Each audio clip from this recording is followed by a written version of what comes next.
30 there. All right. Well, here we are. We are live. Hello, everyone, and welcome, Jeff. Would you like to introduce yourself? Welcome to the dark side, Dan. I think most everybody in the chat knows who I am, but yeah, my name is Jeffrey Drum. I'm the author of a book called The Land of Chem and the host of the Land of Chem YouTube channel. Oh, by the way, I'm glad I checked Instagram this morning because I didn't know that this was going to be live. So I'm glad I looked at that and didn't start off this presentation with an expletive-laden tirade that I had planned for the beginning of the show. So I would have got us both banned off of YouTube for sure. Oh, just give it. Like I think it's like. Well, I'll dial it down a little bit for the. Yeah. Don't worry about it. If you watch too much.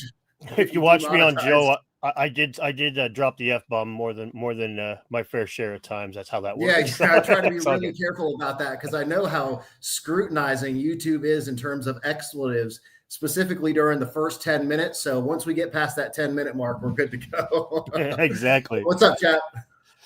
All right, how's everybody doing out there today? All right, we've got lots, and there's no way we're gonna be able to keep up with all of this, but yeah, hello, hi. It's good to see y'all. And so I'm really happy to get you on, Jeff, because you've got an interesting hypothesis, but I haven't been able to. I'm a busy guy, and you've got a lot of videos that fleshes it out, Yeah. and so I figured it'd be a lot easier just to have you on and just to kind of lay it out here. So. Would you care to do so?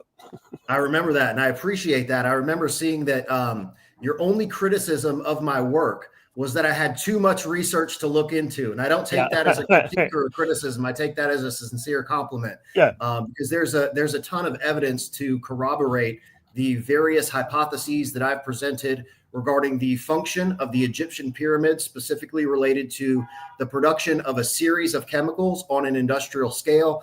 And then today we're also going to talk about my theories on the stone circle systems from across the UK, but now also in Japan that I've recently been researching, and their connection to lightning and atmospheric nitrates for fertilizer production. Fertilizer production. That's interesting. So that is about fertilizers, man. That's one of the things that I did. I had the very basic gist of your hypothesis there. Of course, it's the chemical, right? But that was one of the things that was kind of intriguing about it was that it was technology, but it didn't get into the high tech side of things, and it didn't get into like craziness. It was something it makes sense that they would need. And, So go ahead. Where would you like to start with it? Yeah, so I'm going to start today with a little bit of a different approach, and I'm going to attempt to explain the evolution and the development of this ancient lightning-based technology that gradually evolved into the operation of the Egyptian pyramids themselves from the perspective of the Neolithic civilization that built these structures. So in the UK, we're talking about the Neolithic civilization that built structures like Avebury and Stonehenge. And then in Japan, we're going to be discussing a civilization known as the Jomon, which are sort of the ancient origin civilization of the Japanese people.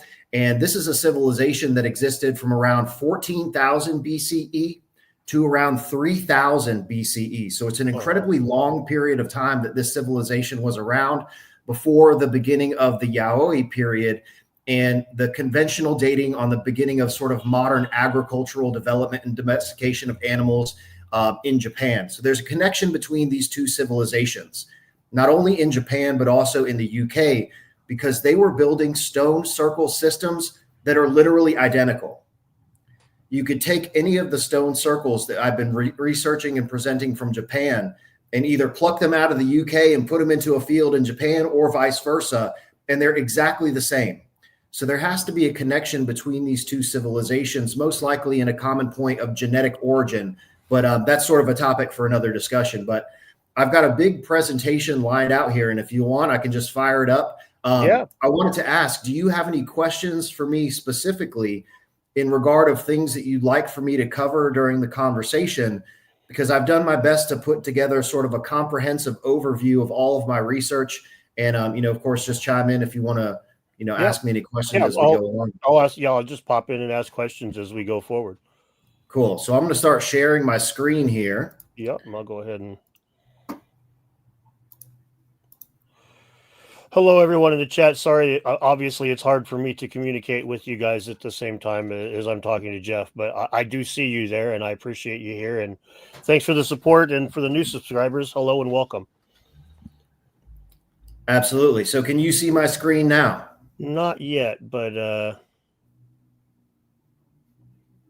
I'm sure it'll pop up here eventually. It did when we were warming up for this, but it's not there yet. Of course, Murphy's. Oh, there we go. All right, good. Here we go. All right, so now full screen with the Land of Chem logo. That's what we got. Okay, good. Let's roll. All right, so we're going to start from the very beginning. My first trip to Egypt was in 2017, and my first site that I visited during this research expedition is a site called Abu Sir. Are you familiar with Abu Sir? I've heard of it, but I haven't been to Egypt. So go ahead and explain the sites and stuff. Besides the major ones, I've the detail. Well, even still, then the details I'm not going to be nearly as familiar with as you are. So yeah, no problem. So as you can see here in the distance, this is the Step Pyramid of Saqqara, and Abu Sir is located in between the Step Pyramid and the Giza pyramids to the north. And it's a pyramid complex with three different pyramids: the Pyramid of Sahure, the Pyramid of Niuserre, and the Pyramid of Neferkare. And the artifact that you're looking at here is at the Pyramid of Niuserre. And this is a red quartzite carved conduit that leads from the base of the pyramid underneath the black basalt temple floor, and it terminates here into this collection bowl.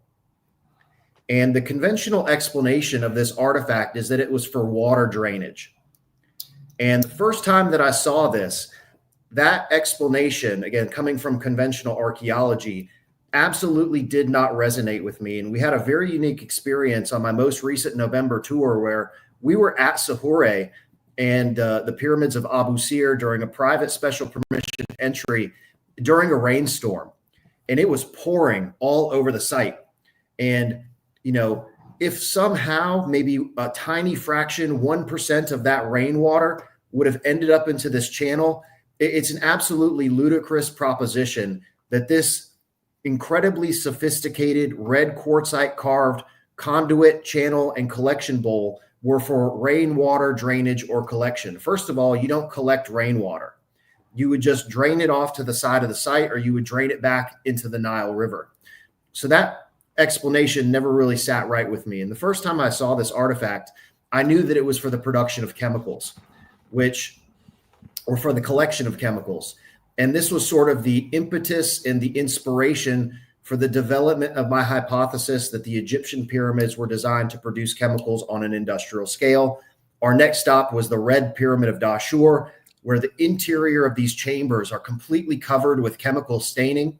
And there's an intense smell of chemically pure ammonia coming from the third and final synthesis chamber. So this was really the beginning of my journey and my hypothesis that the Egyptian pyramids were designed to produce a series of chemicals is this collection bowl. How big is that bowl? Sorry. So yeah, no, it's about 2.5 feet wide. Okay. So it's a pretty large artifact.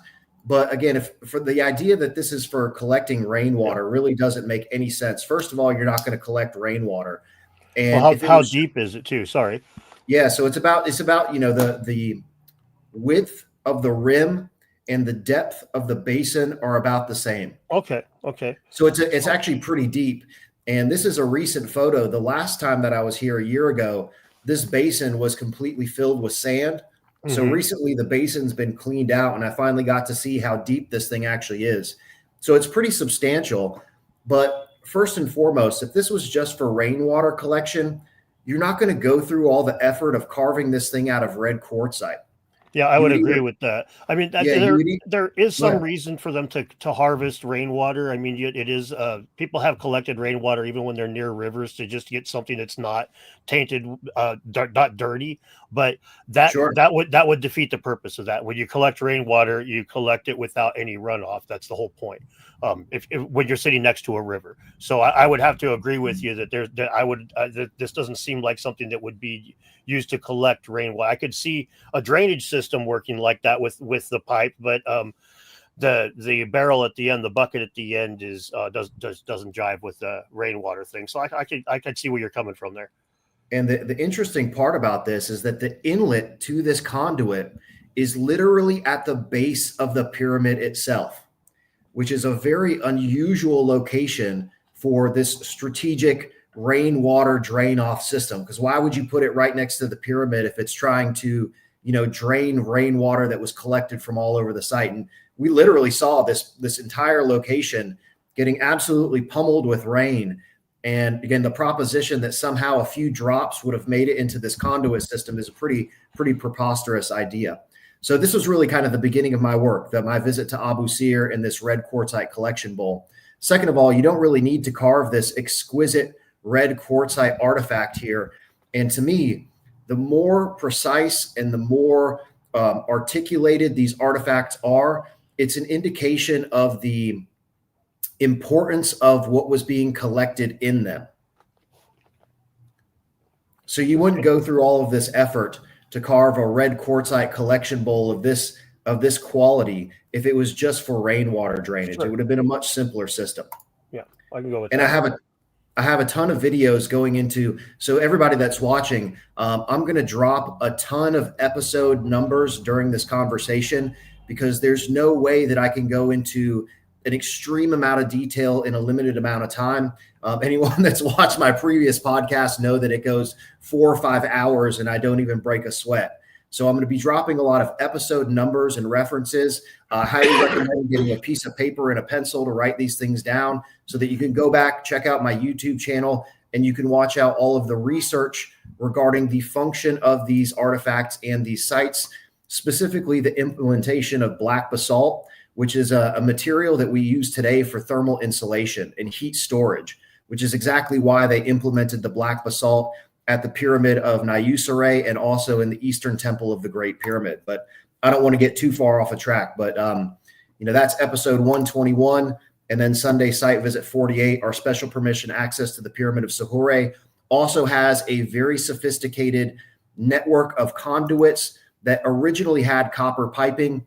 And again, the idea that this is a water drainage or rain drainage system is pretty preposterous.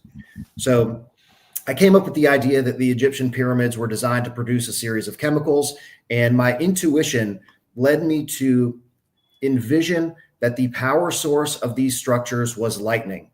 But in 2017, I hadn't really put all the pieces together into the physics that would make this work and how these whole systems operated. And it wasn't until 2023 when my wife and I visited the Serpent Temple of Avebury, where I really started to figure out exactly how these systems work and how they are directly connected to lightning. And I want to make one thing clear, that these ancient Neolithic people, the electric current itself is only a tiny fraction of why they were building these systems. It is all about agriculture and fertilizer, as we'll get to here in just a moment.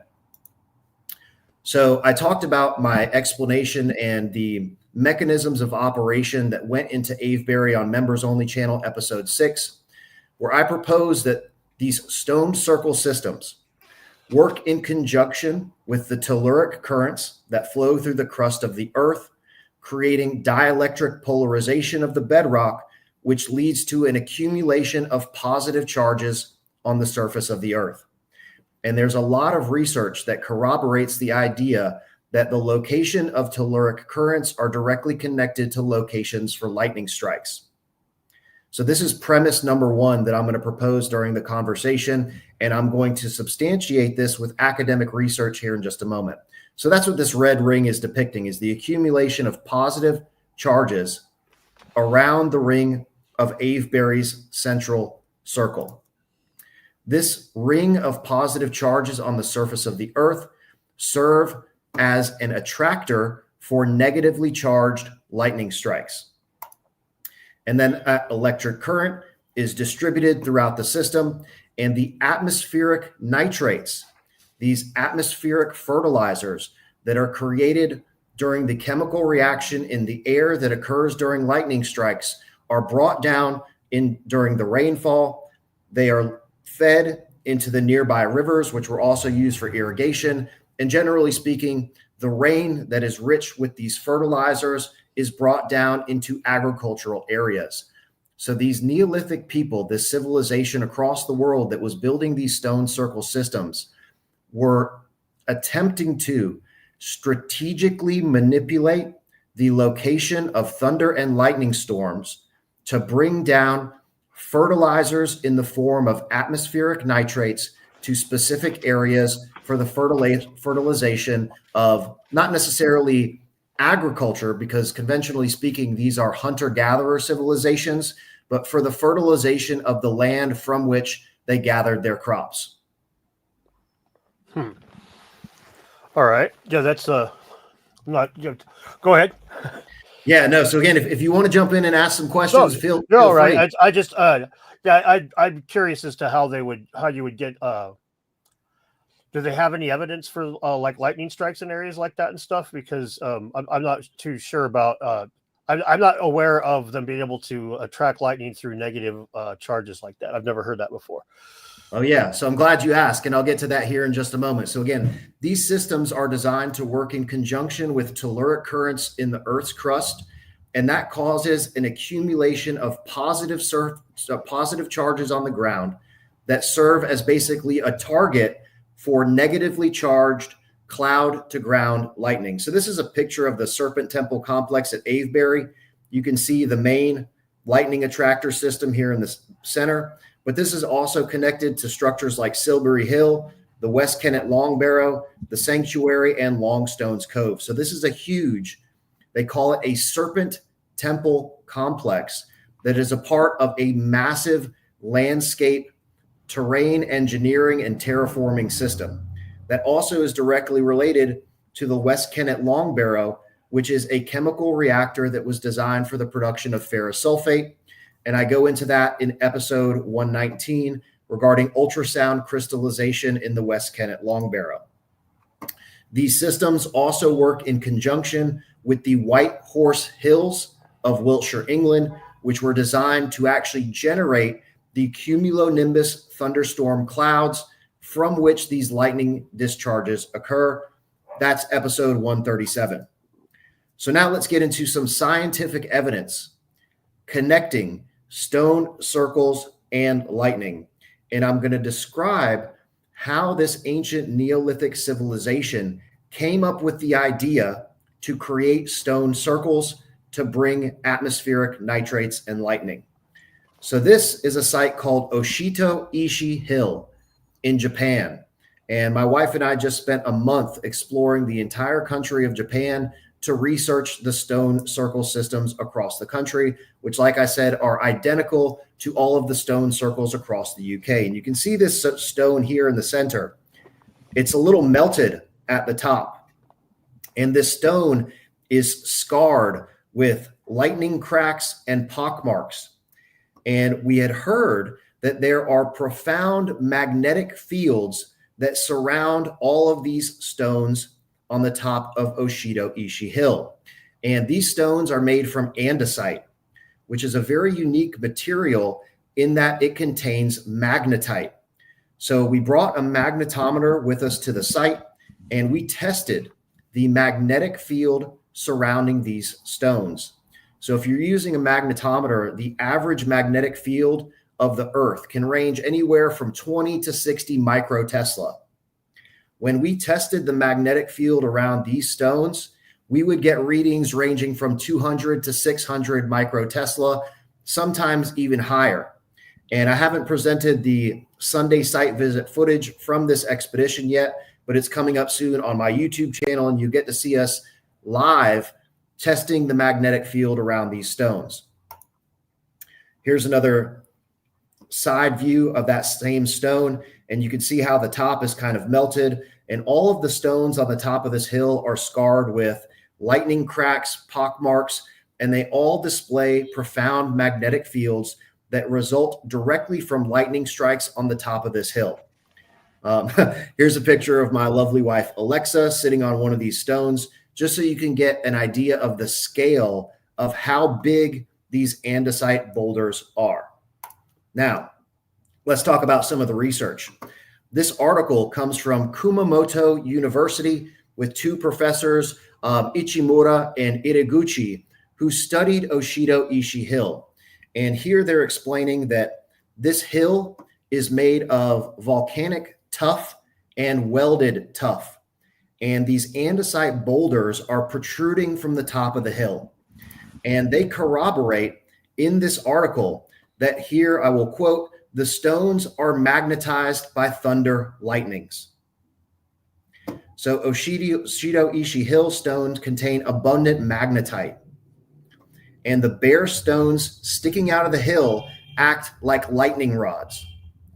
The stones have been attacked frequently by thunder and lightning strokes on the hill, and the positive charge of the ground was discharged repeatedly by the negative charge in the sky through large electric currents into those stones. The depressions and cracks on the surfaces are scars from these lightning dischargers.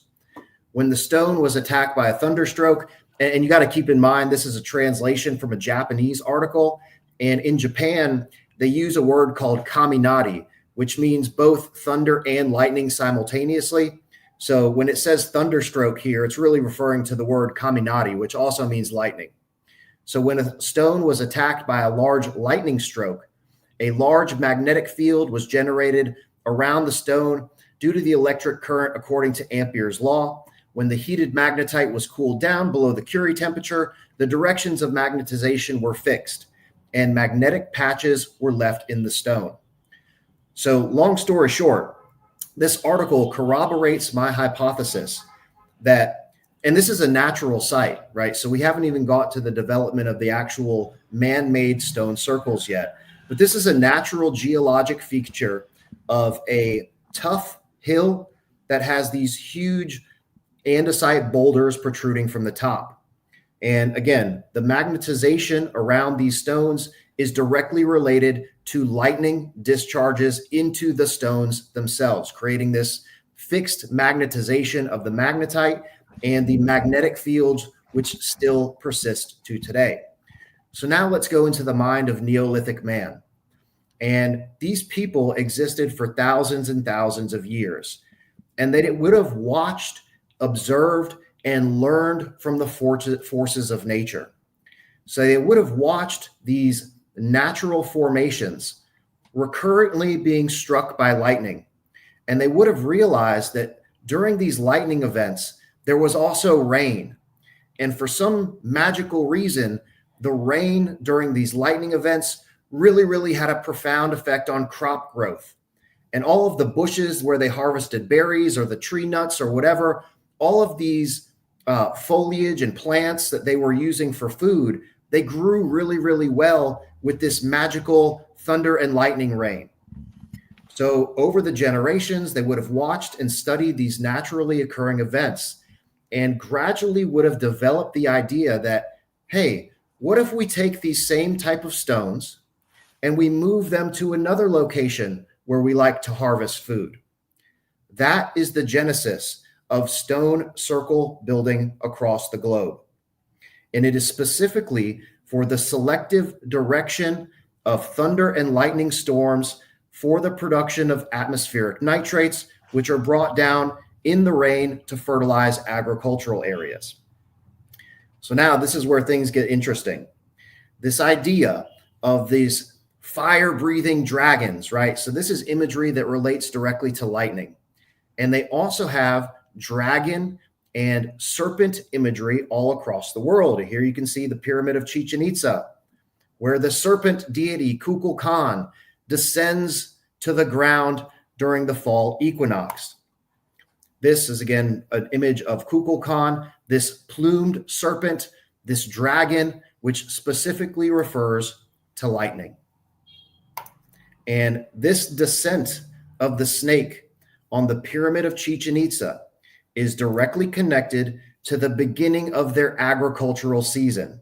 And I will quote here, folklore tells us that on the equinox, Kukulkan descends from the sky to the earth, bringing with him the energy of the sun and the gift of water for planting. It is as though the feathered snake is an umbilical cord that provides nourishment to the land. Its vibration energizes the earth, preparing it for new growth. So even in South America, we have mythology of this fire-breathing dragon, this plumed serpent, which specifically refers to lightning, that is directly in conjunction with the beginning of their agricultural season, because when lightning comes, it also brings rain. And during the lightning events, there is a very specific chemical reaction that occurs in the atmosphere called nitrogen fixation, where the nitrogen in the air, in the atmosphere, reacts with oxygen to form nitrates.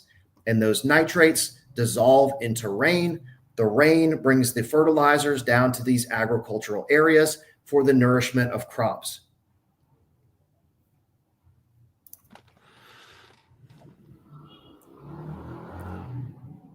So I'm just going to take a pause there and see if you have any feedback. I thought you were waiting for the truck to drive by there.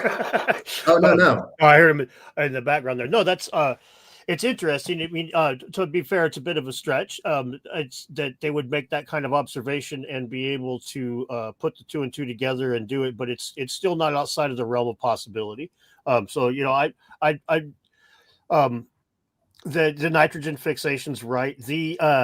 The rock thing, the rocks getting hit by lightning, that's the kind of thing that's like a how do you put it? Each time that they get smacked, they're going to magnetize more. Like you're old enough to remember your Nintendo cartridges or your slot cars, and how your contacts always they gather dirt like no tomorrow.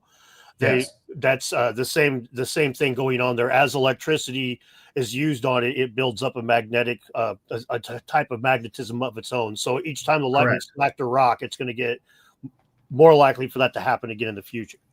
Yeah. So now we're going to talk about the iron oxide veins that spread across the Giza Plateau, which is also directly related to electric current distribution during lightning events. And a lot of people don't know anything about this iron vein network across the Giza Plateau. But to me, everything about this ancient civilization was about studying and learning from the forces of nature. Clearly, they were very, very interested in solar and lunar cycles, this archaeoastrology where they're tracking the sun, they're tracking the moon, they're tracking the planet Venus. This was what was happening at Stonehenge, and I'll get into Stonehenge here in just a minute, which is known colloquially as the dance of the giants. And this is because they were tracking the celestial conjunction of the sun, the earth, and the moon, specifically for the coordination of their agricultural season. So I have to view these things from the eyes of a Neolithic person where everything is related to agriculture.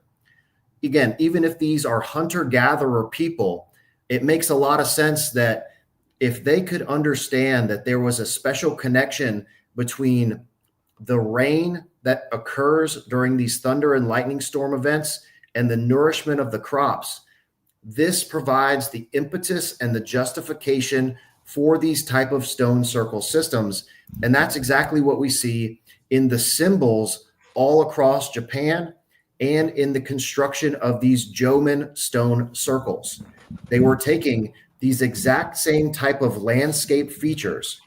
For example, Oshido Ishi Hill, which is a welded, tough outcrop that is embedded with these andesite boulders, and they were creating man-made features with the exact same configuration in an attempt to strategically direct these thunder and lightning and rainstorms to different areas. And all across Japan, we have symbolism that connects thunder, lightning, rain, fertilization, and agriculture. And what you can see here is something called a shimenawa, which is this twisted rope. And this is a symbol for a cumulonimbus thunderstorm cloud. These little white things are called shide, and they are symbolic of lightning. And then these bunches that you can see here have a trifold significance connected to fertilization, rain, and agriculture. And of course, there's abundant mythology about the dragons in Japan, which, according to my research, are directly connected to lightning. So this mythology and the symbolism of the gods like Susanoo, which is the thunder and lightning god, that is also directly connected to fertilization. This symbolism permeates the ancient mythology across Japan. And then we see these Jomen stone circles, where they were literally flattening tough hillsides and using the exact same types of stones in a similar configuration, a stone circle, and these are directly connected to agricultural areas. So again, by studying and learning from the forces of nature, and by learning from these natural formations that were naturally attracting lightning into the stone, they learned that they could build these systems to direct the forces of nature strategically to specific areas for the fertilization of crops through atmospheric nitrates. So now let's get into some proof that this was actually occurring from episode 116, proof of lightning at ancient stone circles. And I bring to you the Kalanace stone circle. And this paper, a geophysical investigation of the Neolithic Kalanace landscape, where they discovered a star-shaped magnetic anomaly in the center of the stone circle. And you can see down here at the bottom, these features are interpreted as indicative of past lightning strikes.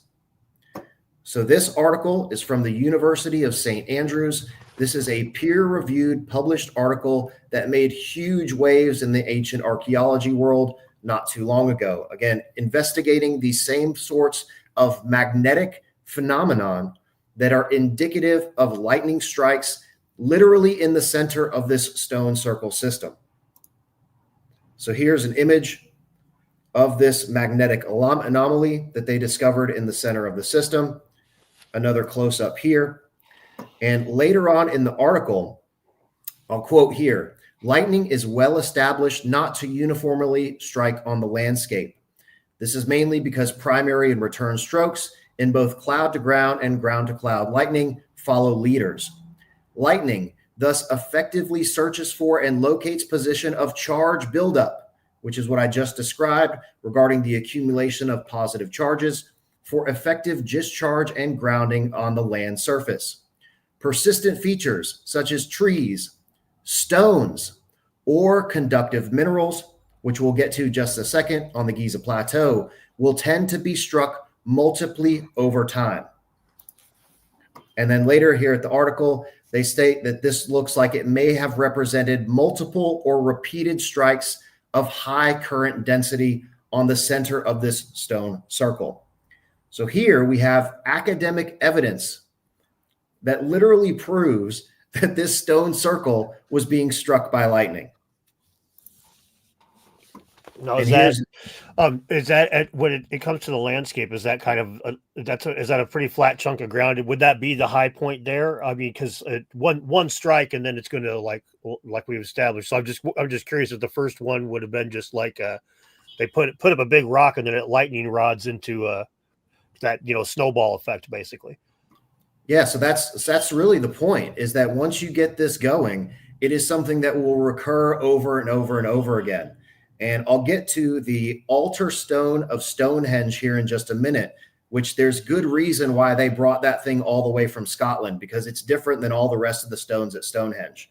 So yeah, here's a picture of the Kalanace stone circle. I also go into my research discussing the function of the stone avenues, but you can see that this is a super flat outcrop on the top of a hill with this massive pillar, standing stone, or obelisk in the center, which literally serves as the lightning rod to discharge the positive charge that has accumulated on the surface of the earth, is discharged during this negative electrostatic discharge from lightning.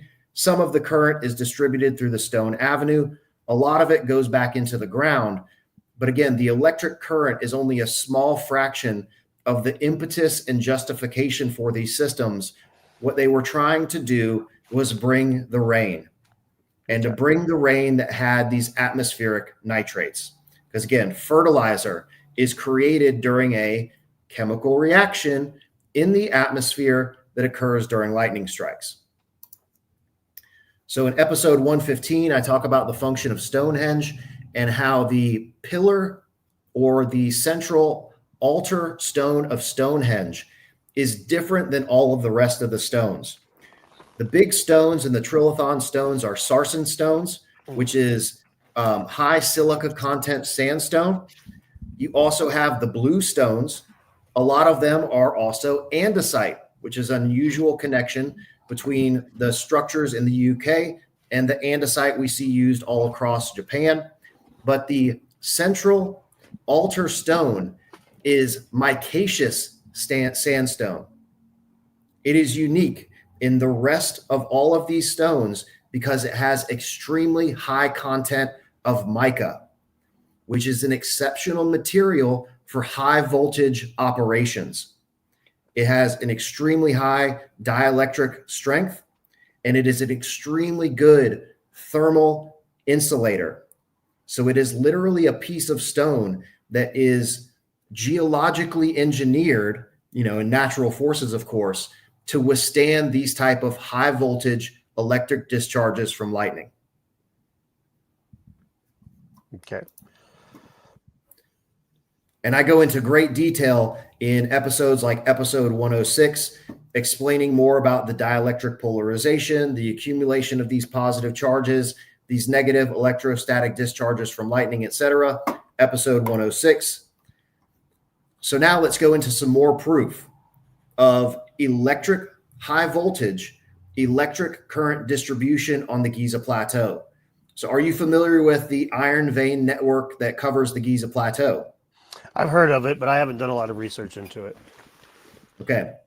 So we have a lot of chemical analysis data that I've accumulated over the past 4 years from samples that have been taken from inside of the Red Pyramid, from the coating compound on the Red Pyramid, from inside of the Great Pyramid, and from the iron veins that spread across the Giza Plateau.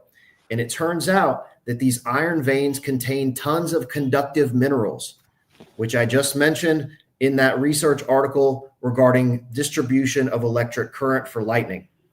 These veins contain gold, silver, and silicate microspherules. And these silicate microspherules that you can see here are from fulgurites. So do you know what a fulgurite is? No. So a fulgurite is essentially fossilized lightning. So when lightning hits sand, for example, that high voltage electric current gets distributed through the sand, and it's going to fuse a lot of those sand particles into a thing called a fulgurite. It's basically like a Lichtenberg figure or one of these branch formations that forms in the ground. And these fulgurites are filled with silica microspherules. So these silicate microspherules have been found in a variety of the chemical analysis data that we've gotten from these iron vein networks across the Giza Plateau, which is a direct indication that these iron veins have been subjected to high voltage electric current distribution from lightning. That makes sense. And I've gone through extensive research documentation in Sunday Site Visit 65, episode 132, Sunday Site Visit 66, exploring the entire Giza Plateau and mapping this iron vein network that literally connects all of the structures on the Giza Plateau. The core bedrock of the Great Pyramid is permeated with this iron oxide. So are you familiar with the fact that the pyramids are built on a mound of bedrock? Oh, yeah. So I have documented in numerous site visits from special permission access into the subterranean chamber in the Great Pyramid that the bedrock core of both the Great Pyramid and the Central Pyramid are permeated with these iron veins. And these iron mineral deposits that also contain highly conductive minerals like gold and silver stretch across the Giza Plateau, and they literally connect into every single structure. There's veins that connect into the so-called boat pits. There's veins that lead from the core of the Great Pyramid into the satellite pyramids. There's veins that connect the Great Pyramid into all of these adjacent temples. There's a huge vein that runs from the core of the Great Pyramid directly into the Osiris shaft, which I've also documented the huge iron veins that terminate down in this subterranean system. The core of the Central Pyramid is also permeated with this iron mineral deposit, and it also connects into other various structures, leading all the way down the causeway to the Valley Temple and the Sphinx enclosure. And again, these silicate microspherules that we've discovered in the chemical analysis from these iron veins is the direct signature of high voltage electrical transmission through these iron veins, because the Great Pyramid was designed to get struck by lightning. And if we go back to the beginning, that single stone at Oshido Ishi Hill, that is a tiny stone compared to the size of the Great Pyramid. And if that stone can withstand multiple lightning strikes, the Great Pyramid is literally built to do the same thing.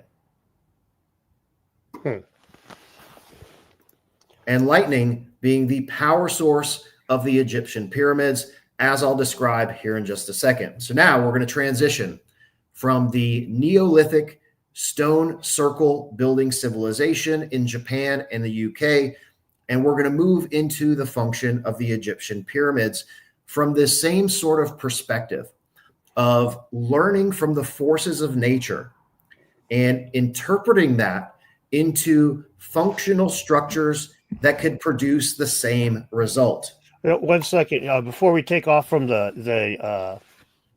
iron, the network of the iron stuff there.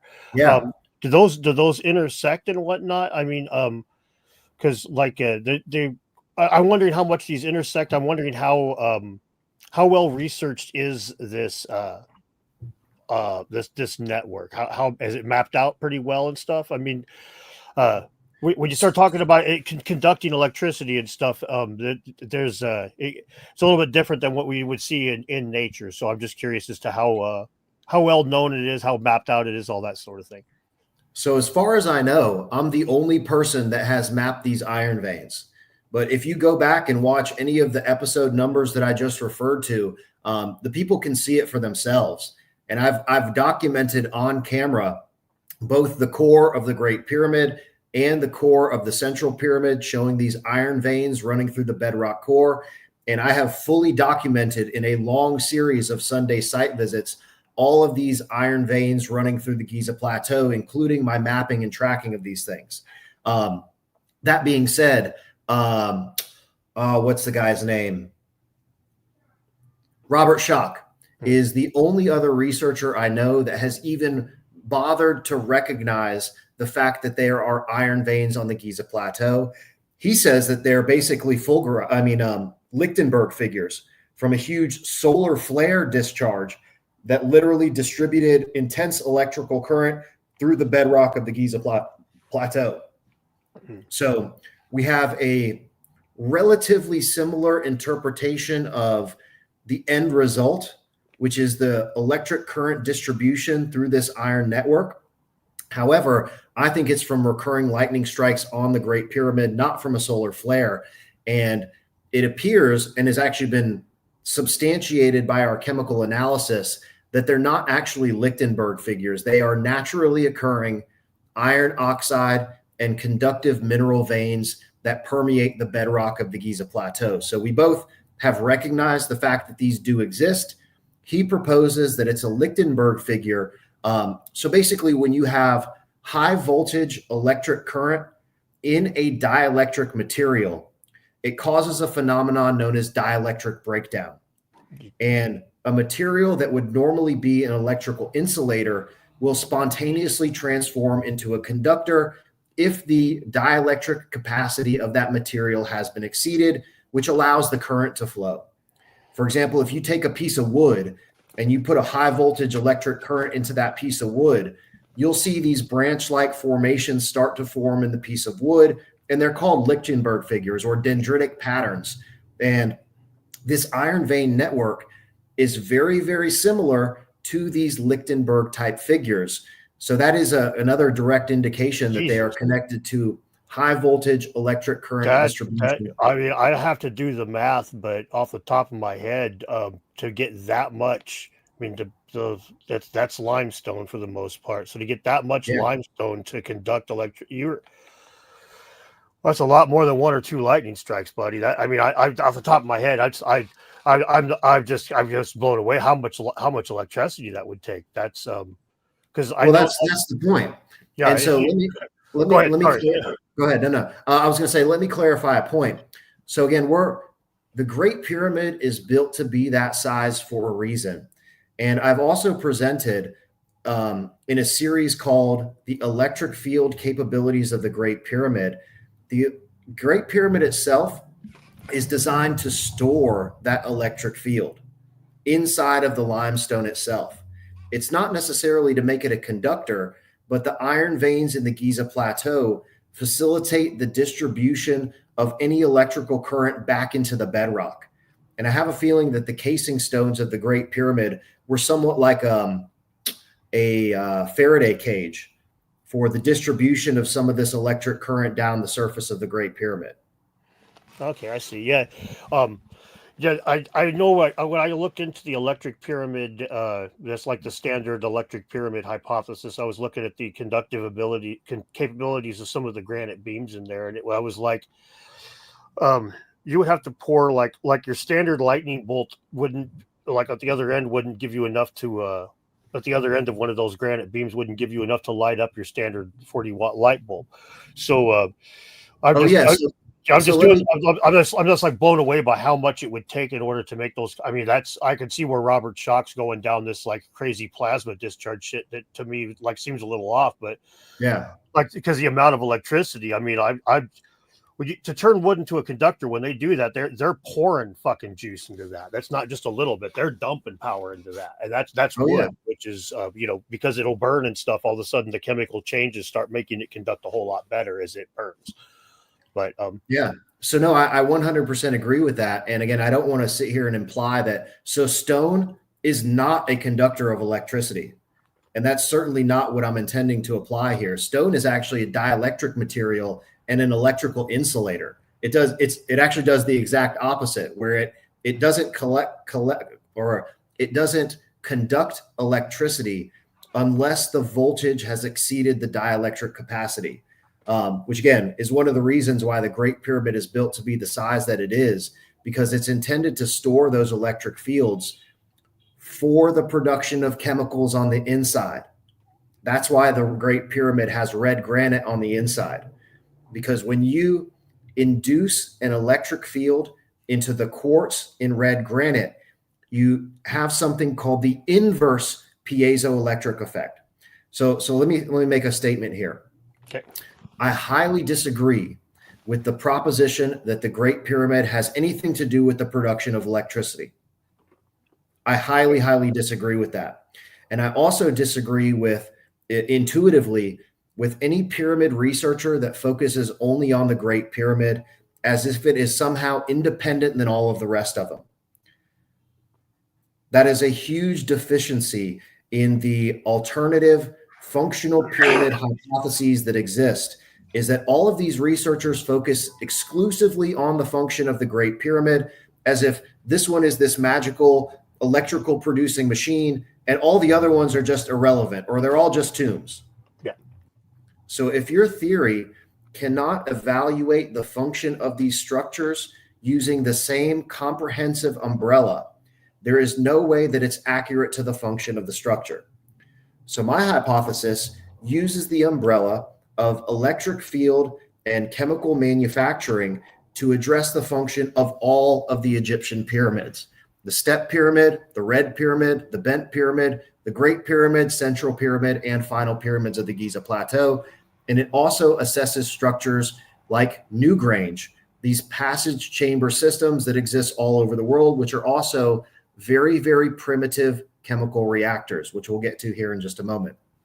All that being said, going back to the conversation about these iron veins, the fact that there are these silicate microspheres in these iron veins is direct evidence that there has been high voltage electrical transmission through these mineral deposits. Yeah, that's there's no question about that. The question would be was whether or not those iron veins were there as a result of the electricity basically turning the limestone into that, or if the iron deposits were there and the electricity's just followed it. Because if there's iron veins there were there naturally, of course any lightning that struck that ground is going to hop straight into that iron and follow it wherever it goes. That's exactly the point. You nailed it right on the head. Those iron veins are naturally occurring, and they're natural mineral deposits in the bedrock, the limestone bedrock of the Giza Plateau.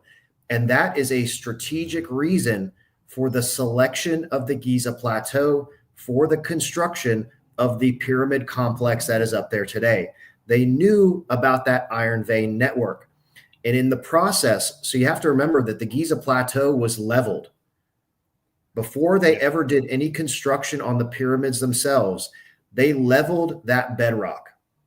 And they stopped at a very specific place that maintained the integrity and connectivity of the iron mineral veins running through the bedrock. They could have easily excavated all that material, but they stopped at a very precise level that allowed the iron oxide permeated core of the Great and Central Pyramids to still exist, and they maintained the connectivity of all of these iron veins running across the Giza Plateau. They did not go any further in the excavation of the leveling of the plateau, which is a direct indication that they knew precisely what they were doing in the selection of the Giza Plateau and the excavation prior to the construction. They knew about these iron veins, and they wanted to maintain their connectivity across the Giza Plateau for the distribution of this electric current. Interesting. All right. So you were saying that there was inverse piezoelectricity in the pyramid? Yeah. So a lot of the theories about the Great Pyramid talk about piezoelectricity, and somehow the weight of the pyramid pressing down on the granite and the stone creates electricity. That I highly disagree with that statement and that hypothesis. If anything, it's actually the exact opposite.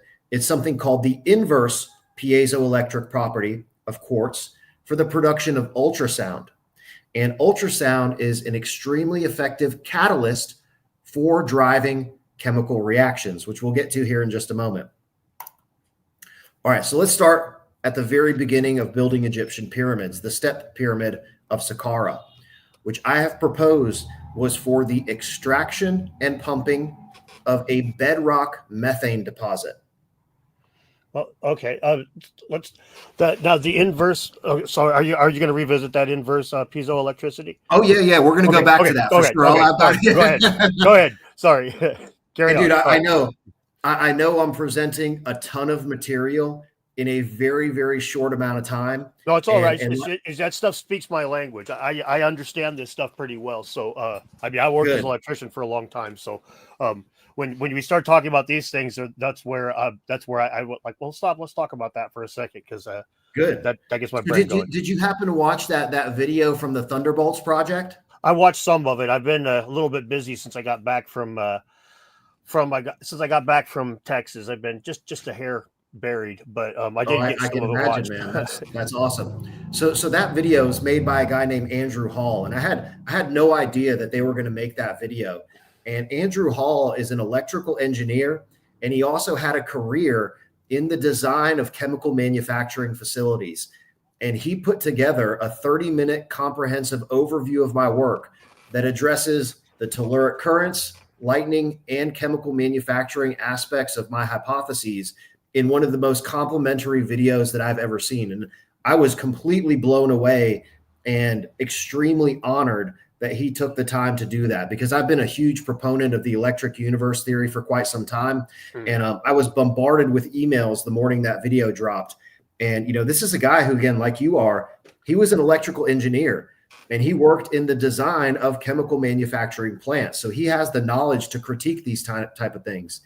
And over the past several months, dude, I've had people, chemists, chemical engineers, physicists, electrical engineers, people that work in the petroleum industry, because we're going to talk about natural gas and crude oil here in just a moment with the applications for ammonia.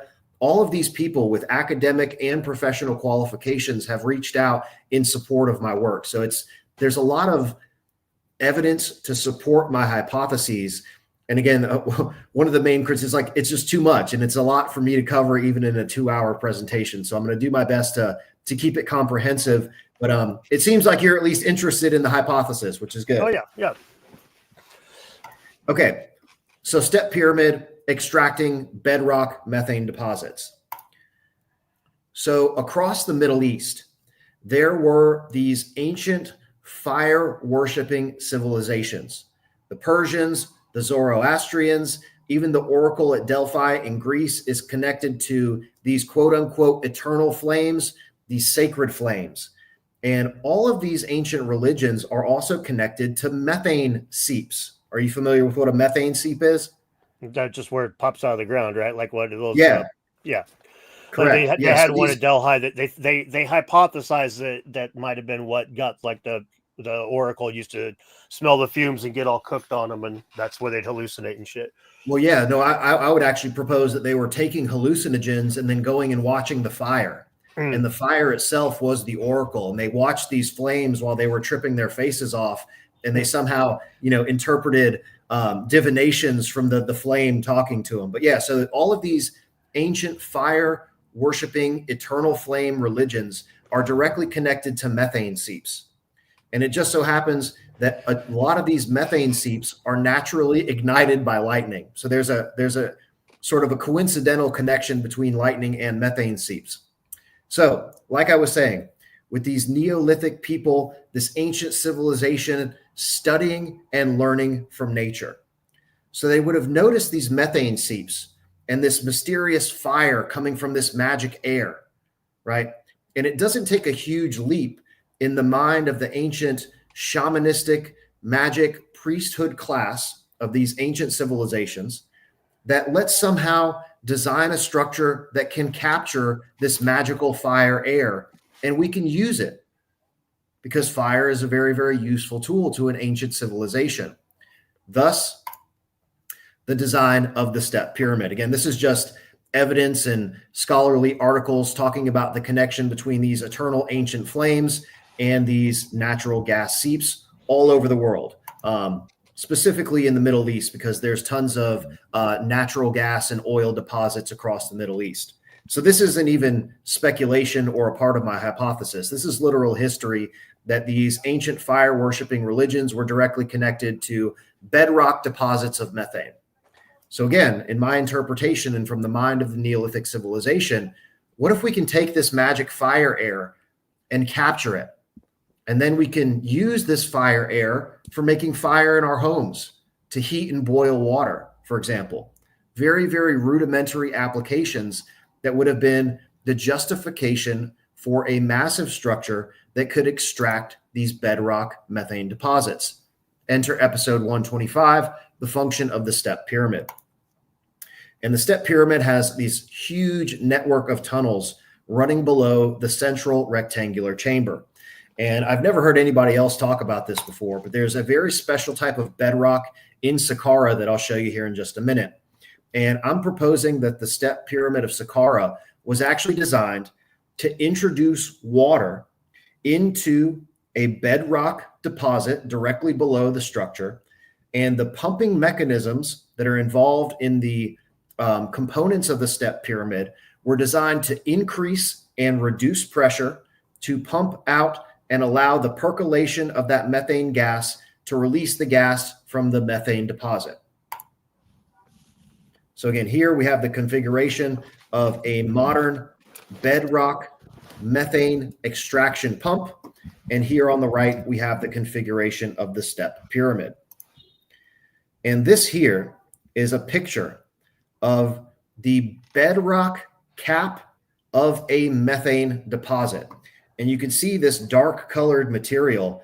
This is from the ancient agricultural material that is encapsulated in this bedrock. And that's how this methane forms.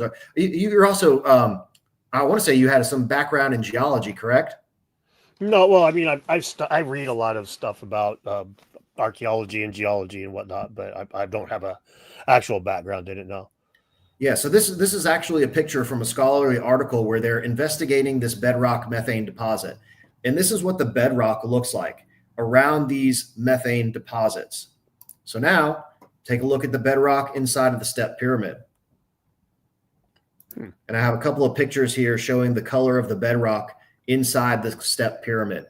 And I have spent 2 years living in Egypt and researching all of these structures. I've been in all of the Egyptian pyramids. There is nowhere else around the Egyptian pyramids that has bedrock that is the same color as inside of the step pyramid. This structure is literally placed on top of a cap of bedrock that covers up a methane seep. Interesting. You can see more of this extremely dark colored bedrock that looks exactly like this.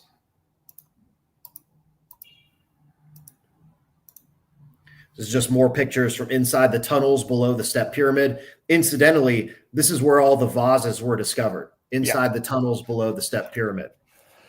Here's more of that bedrock below the step pyramid. All right, so now let's get to the actual function of the structure. This here is the modern entrance into the step pyramid. This is said to have been excavated by the Persians, so this component is not an original part of the structure. So what we have here in the center is an original part. All of these tunnels below are original, and this is from a GPR radar scan that was produced by the Latvian scientific mission to Saqqara, where they also discovered all of these underground tunnels. You can see tunnels running up here to the right, and there is a tunnel running from the subterranean part of the main structure toward the southern tomb. So this one is actually connected into the southern tomb at the end of the step pyramid complex. And we'll get into the function of these pipes or tubes here in just a minute. So step number one is filling this subterranean methane deposit with water and strategically increasing and decreasing the pressure to release that gas from the deposit. And we just so happen to have the exact components that are required to do that. This is an image of the quote unquote dry moat surrounding the step pyramid. And conventional archaeology will tell you that this was, again, that's their nomenclature, that it's a dry moat. It was absolutely not a dry moat. It was a reservoir that was filled with water that was used to introduce water through the shafts that I just showed that lead out here to the east, that connect the central chamber and the underground tunnel system directly into the reservoir. Now, these are my ideas that I presented almost 2 years ago regarding the function of the step pyramid and the operation of a structure called Gizr El Mudir. And I'll show you in just a minute that all of the mechanisms of operation that I'm about to explain regarding the extraction of methane in the step pyramid were recently corroborated in an academic paper entitled the hydraulic press used to build the step pyramid. So they also corroborate the idea that this was a water-filled reservoir surrounding the structure. Next, so these shafts here actually connect directly into the reservoir surrounding the structure. The water flows from the reservoir into the subterranean pump system, and the system of 11 shafts here were strategically designed to be raised and lowered so that they could increase and decrease the pressure either altogether or selectively, pumping areas in this subterranean bedrock deposit of methane, pumping water into these areas to increase and decrease pressure. When they lifted the shafts, it would decrease the pressure and allow the methane gas to percolate up and fill the rectangular shaft in the center. And this process would have been repeated, pumping water in and out of this subterranean shaft network, again, allowing the methane gas to fill the central rectangular chamber, and then dropping the pumps back down, increasing the water level within the central chamber, pushing the methane gas and pumping it out of the structure. And then the methane gas would have been extracted out of its a pipe leading from the internal chambers. So here, this is actually a modern map showing huge methane and crude oil mining operations in the Western Desert. And you can see that this pipe here actually leads through Saqqara, the location for the step pyramid, and into Dashur, where the red pyramid and the bent pyramid are located. And here in just a moment, I will show you that there is a modern crude oil and natural gas processing facility right across the street from the red pyramid. Right on. And the red pyramid I have proposed was used to produce an aqueous solution of ammonia. And it just so happens that we use ammonia in modern crude oil processing and would have had applications for ancient crude oil processing, specifically regarding the bitumen industry, which we'll get to here in just a moment. So long story short, the step pyramid of Saqqara was designed to feed water into the subterranean network of tunnels below the structure. That water fed into the underground bedrock methane deposit, and the system of pumps that I just described were intended to increase and decrease the pressure within the system to release that methane gas and pump it out of the structure. So the step pyramid originally wasn't a pyramid at all. It was a single level mastaba, and eventually they added more layers on top, thus creating the stepped pyramid and the first true pyramid in Egypt. And there's a number of reasons that this pyramid design was implemented that would also directly apply to the pyramids that came later. First and foremost, encapsulation of pressure. If you have any pressure leaking out of the system, it's not going to be as effective for your pumping operation. Second, reducing environmental contamination. If you're actually pumping out methane gas, you don't want that leaking out into the atmosphere. So adding more layers to the structure and more body of stone surrounding your internal components would have maintained the internal pressure and also would have encapsulated and prevented any environmental contamination, all factors that are directly related to the implementation of the pyramid design in the red and bent pyramids of Dashur, and specifically when we get to the Giza Plateau. So all that being said, episode 136, I discussed this new paper entitled The Step Pyramid Hydraulic Lift System, where they describe the utilization of a hydraulic lift mechanism inside of the step pyramid that was utilized during the construction. And this is the title of the paper, on the possible use of hydraulic force to assist with building the step pyramid of Saqqara. So just keep in mind all of the mechanisms of operation that I just described regarding the external reservoir feeding water into the subterranean tunnel system, and that being increased and decreased inside of the structure for the extraction of methane. So in this paper, they describe the function of a structure called Gizr El Mudir, which is known as the Great Enclosure, that's located to the southwest of the step pyramid complex. And here you can see the ancient floodplains of the area around the step pyramid in Saqqara. And here, again, to the southwest of the step, this is the step pyramid complex. This is the quote unquote dry moat surrounding the structure. And this is the floodplain coming from the Abu Sir Wadi Valley. And this is Gizr El Mudir right here, this huge rectangular enclosure. And they propose in this paper that Gizr El Mudir was actually a huge reservoir for water treatment. Turns out that in episode 86, more than 2 years ago, I proposed the exact same thing regarding the great enclosure Gizr El Mudir, and the following slides come from my episode 2 years ago, way before this academic paper was ever published, showing the floodplains from the Nile River. This is the step pyramid complex here. Here in red is the great enclosure, and how this structure was used for the purification of water. And is that basically what the paper says? Is the same exact same thing? Yeah. So this is from the paper here, where they're showing the floodplain coming from the Nile River, Okay. and they're describing the function of Gizr El Mudir as a check dam and for a water purification reservoir, which is exactly what I proposed in episode 86, 2 years before this paper ever came out. But that is not the only similarity between what they proposed in this academic peer-reviewed paper and my work.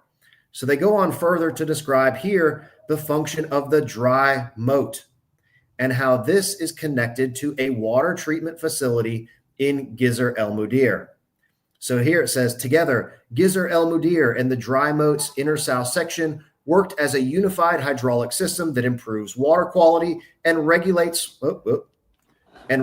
flow for practical purposes and human needs. So here you can see in their paper how they have this quote unquote dry moat surrounding the step pyramid filled with water, which is exactly what I proposed in episode 125. And here they show those same shafts that I just referenced and explained, and how they are connected directly into this great trench or the dry moat. They describe the exact same mechanisms of operation, how these shafts connecting into the external reservoir were used to feed water into the subterranean system for the operation of this hydraulic press mechanism that they propose was utilized in the construction of the step pyramid. So there's two critical details about their hypothesis that have come directly from what I've proposed regarding the original function of the step pyramid. However, these people are conventional academics, and dare they not propose anything about the function of the pyramids other than them being for burials. So they took the safe route and they went with construction instead of function. Sure. That's this is one thing that I frequently talk about how I'm not a believer in ancient high technology, right? And so I frequently talk about like the value of research such as yours, even if it ends up with an end result that I don't agree with, which of course a lot of people in the chat are saying, well, this is all woo and whatever. But here we are where Geoff has made some observations that end up being borne out by mainstream science a couple of years later. And this is exactly the kind of thing I'm talking about, where, it doesn't, just like science doesn't have to be right with all of its hypotheses and all the shit that it throws at the wall, neither do alternate researchers. All you have to do, what needs to happen is the shit needs to be given a fair shake. You listen to it, like this. I'm saying this for about half of the chat. Not even that many, but the people that are acting like this is all just silliness, and this is all just crap. Because some people, I'm sure you've dealt with it before, they feel that way. Sure. And this is exactly what I'm talking about. Even if you feel that way, if you just shut the fuck up and listen to what he has to say, you might actually find some stuff in there that you agree with. People don't ever actually want to listen to the evidence, right? Well, so I've presented scientific evidence that corroborates my theory about lightning at stone circles with literal proof that there were lightning discharges into stone circles. Everything that I've just proposed regarding the function of the step pyramid has also been corroborated in an academic research paper where the exact same mechanisms of operation and components were described, except they took the safe route and went with construction instead of function. And I agree. I completely disagree with the idea of lost ancient high technology. I hate that clickbait nomenclature. It drives me crazy. But none of this is high technology. None of what I'm describing is high tech. It is incredibly simple. Physics and chemistry 101. And all of this can be figured out simply by studying and learning from nature. There is nothing about the function of the Egyptian pyramids that cannot be learned by simply studying the forces of nature. That is one of the main hypotheses and statements that I make in my work, that the Egyptian pyramids were designed to operate in conjunction with the forces of nature to create these chemical reactions. And as we move forward, again, I could care less about people's opinion about my research because there's so much academic and scientific verification from people who are actually qualified to do so. Again, chemists, chemical engineers, physicists, people like Andrew Hall from the Thunderbolts Project. Again, go watch that episode. The guy's an electrical engineer and designed chemical manufacturing facilities. So again, you have these armchair, chit chat comment section people who have no qualifications to comment on my research. So I could care less what they're saying. Oh yeah, nonetheless, that's a huge part of what my channel's focused on is the optics of this stuff and how people misinterpret. And so I'm absolutely have to stop and weigh in on that when I see it there, because that is my shtick. So carry on, sir. Oh yeah, no, it's all good. And again, if people would just take a moment, like you said, your main critique of my work originally was that I had too much research to even try to tackle. And again, I take that as a great compliment because I have over 200 episodes explaining all of the various mechanisms of operation that are involved in the function of these structures. And what I'm presenting here is just a very precursory, kind of superficial overview of my entire body of work and trying to condense, almost 10 years now of research and study into a 2-hour conversation. Yeah. So that's why I'm referencing all of these different specific episodes. So if people are interested in this idea, you can then go check out my YouTube channel. You can get a copy of my book and learn more about the specifics that I've proposed in these actual episodes. So long story short, I described in episode 125 how the quote unquote dry moat, again, this is a conventional term from the archaeologists that study Saqqara. They call this a dry moat. There is no such thing as a dry moat, right? That doesn't even make sense. Yeah. It's a reservoir. Like, what is a dry moat? It's either dry or it's a moat. It can't have both things, right? Yeah.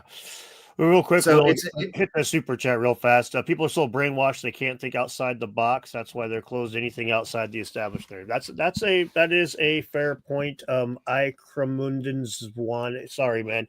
Those of you who watch my channel know that I can't pronounce foreign things at all, but yeah, I would agree with that. And I should also say thanks to Rue for the ticket that he purchased a little while ago. But yeah, a dry moat would be a trench, as Abel says. So go ahead, carry on. Sorry about that. Yeah, no, it's all good. And shout out to all the people in chat. I mean, generally speaking with me, you either love it or hate it in terms of my work. And if you don't like it, that's fine. It doesn't bother me whatsoever. But again, if we're trying to propose new ideas about the function of the Egyptian pyramids, it has to be comprehensive. It has to be able to address the function of all of the structures simultaneously under the same umbrella.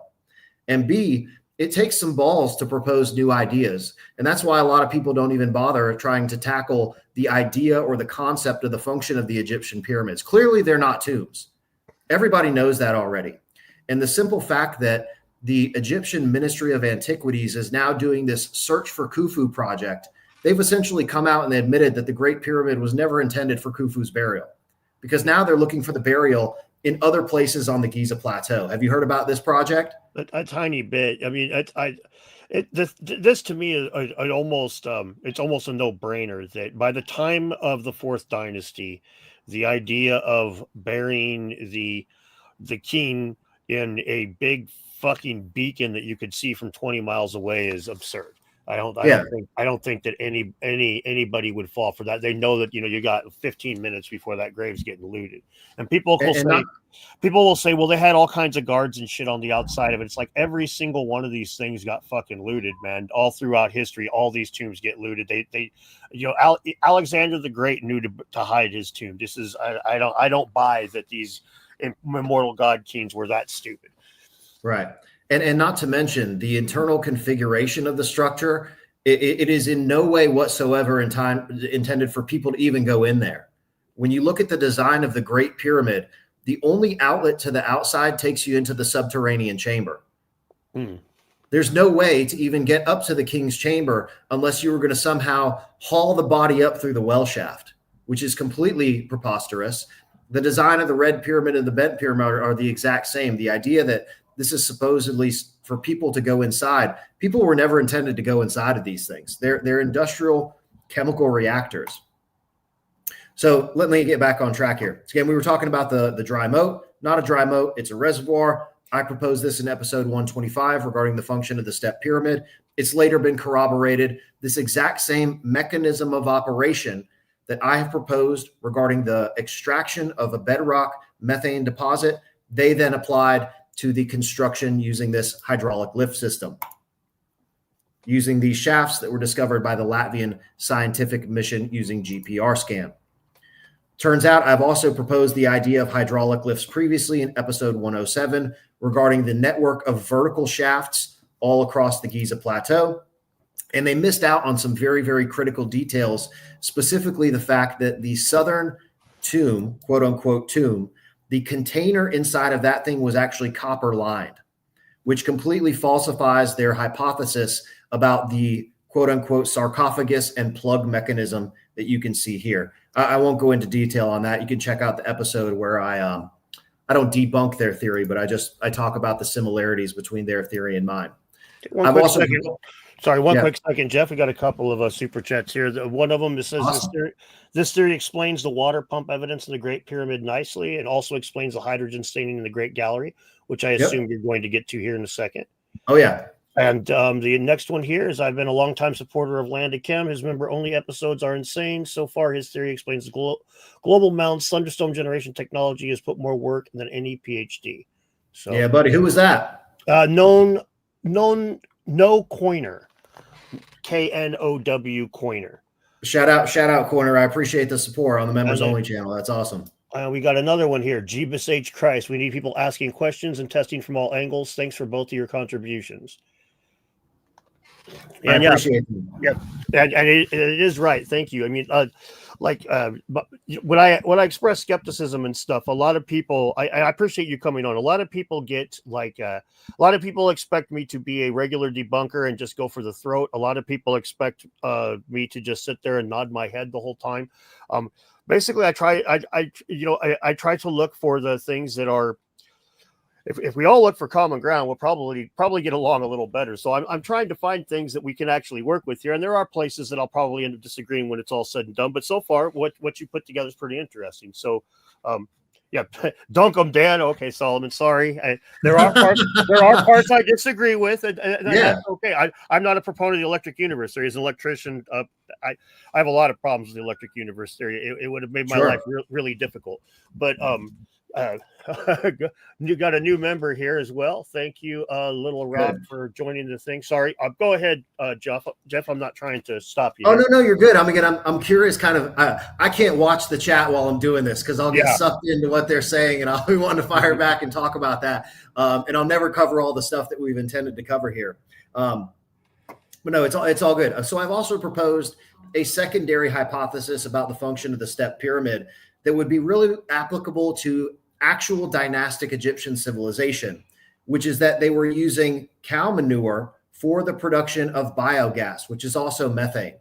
So you could also reapply all of the internal components of the step pyramid for a simple biogas digester for the production of methane gas. And this is something that they still use in rural communities all across the world, where you have a simple rectangular chamber, you fill it with a slurry of water, agricultural material, and cattle manure, and you produce methane gas due to biogas fermentation. It just so happens that there is a Western silo, and this is actually the conventional archaeological term, on the western side of the step pyramid that was used for agricultural storage. It's this huge, it's an immense silo with all of these underground chambers and shafts that were conventionally described as an agricultural storage silo. So that also directly connects to this idea of producing biogas using cattle manure. This would also make a lot of sense in terms of dynastic Egyptian iconography, the deification of cattle, for example. If you were using cattle manure for the production of this sacred fire air, it would certainly make a lot of sense that the cow would then become a deified animal within your civilization. And perhaps that led to the repurposing of the Apis bull as a sacred religious icon in the dynastic Egyptian pantheon. Also, the scarab beetle, which is a dung collecting beetle. The conventional explanation of this hieroglyph and this symbol is that this dung collecting beetle is somehow connected to the rising and setting sun, the god Khepri, rebirth and resurrection. That conventional explanation never made sense to me because it is literally a shit collecting beetle. How is that connected to rising and setting sun, rebirth and resurrection? It makes absolutely no sense. However, if you look at this from the perspective of ancient methane biogas production, the first step in the process is you got to collect the methane. You got to collect the cow dung, which is exactly what the scarab beetle does. It is a dung collecting beetle. So there's a direct connection between this iconography and the possible use of the step pyramid for biogas production, also related to methane. But this is an alternative hypothesis that is more connected to dynastic Egyptian civilization, which I'm not 100% on board with the idea that the pyramids were built by the actual dynastic Egyptians. Well, I got a couple more supers here real fast. Yeah, go ahead, man. Little Addy Rock says, as a former electrical computer engineer and current attorney, I love watching Dan's channel. We've come up with many devices from looking at nature. Thank you. Yeah, that's correct. Many things in nature have given us inspiration to do things. And Dukeman says, unimaginable amount of resources it must require to build these super complex, massive structures. It makes more sense for them to serve a practical purpose than pure iconography. I can't argue with that. Go ahead. Sorry. Well, no. So that's a great point too, is people don't understand how important chemicals are to our modern world. Literally everything we have today is because of the manufacturing of chemicals on an industrial scale during the Industrial Revolution, specifically regarding ammonia for fertilizer, which we'll get to here in just a second. And one of the criticisms of my work, even Andrew Hall in his Thunderbolts thing, he says, it's a very mundane explanation. There's no aliens, there's no laser beams, there's no magical electricity production. We're talking about methane gas for heating and boiling water, all sorts of rudimentary applications, agricultural fertilizers, acids for metallurgy, and also for other applications. It's very, very simple. And again, you have to look at it from the perspective of an ancient civilization. You don't need electricity to survive. No. But if you can harness these naturally occurring electric forces for other applications like atmospheric nitrates, fertilizer, rain, etc., it certainly would provide a tremendous benefit for your civilization. So there has to be justification to construct massive infrastructure monuments like this. It's a shitload of work to build a pyramid. There has to be a damn good reason that they went through all of this effort to build these things.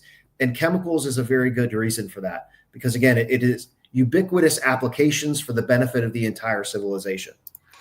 It's funny. Have you ever watched the third Mad Max movie, Thunderdome?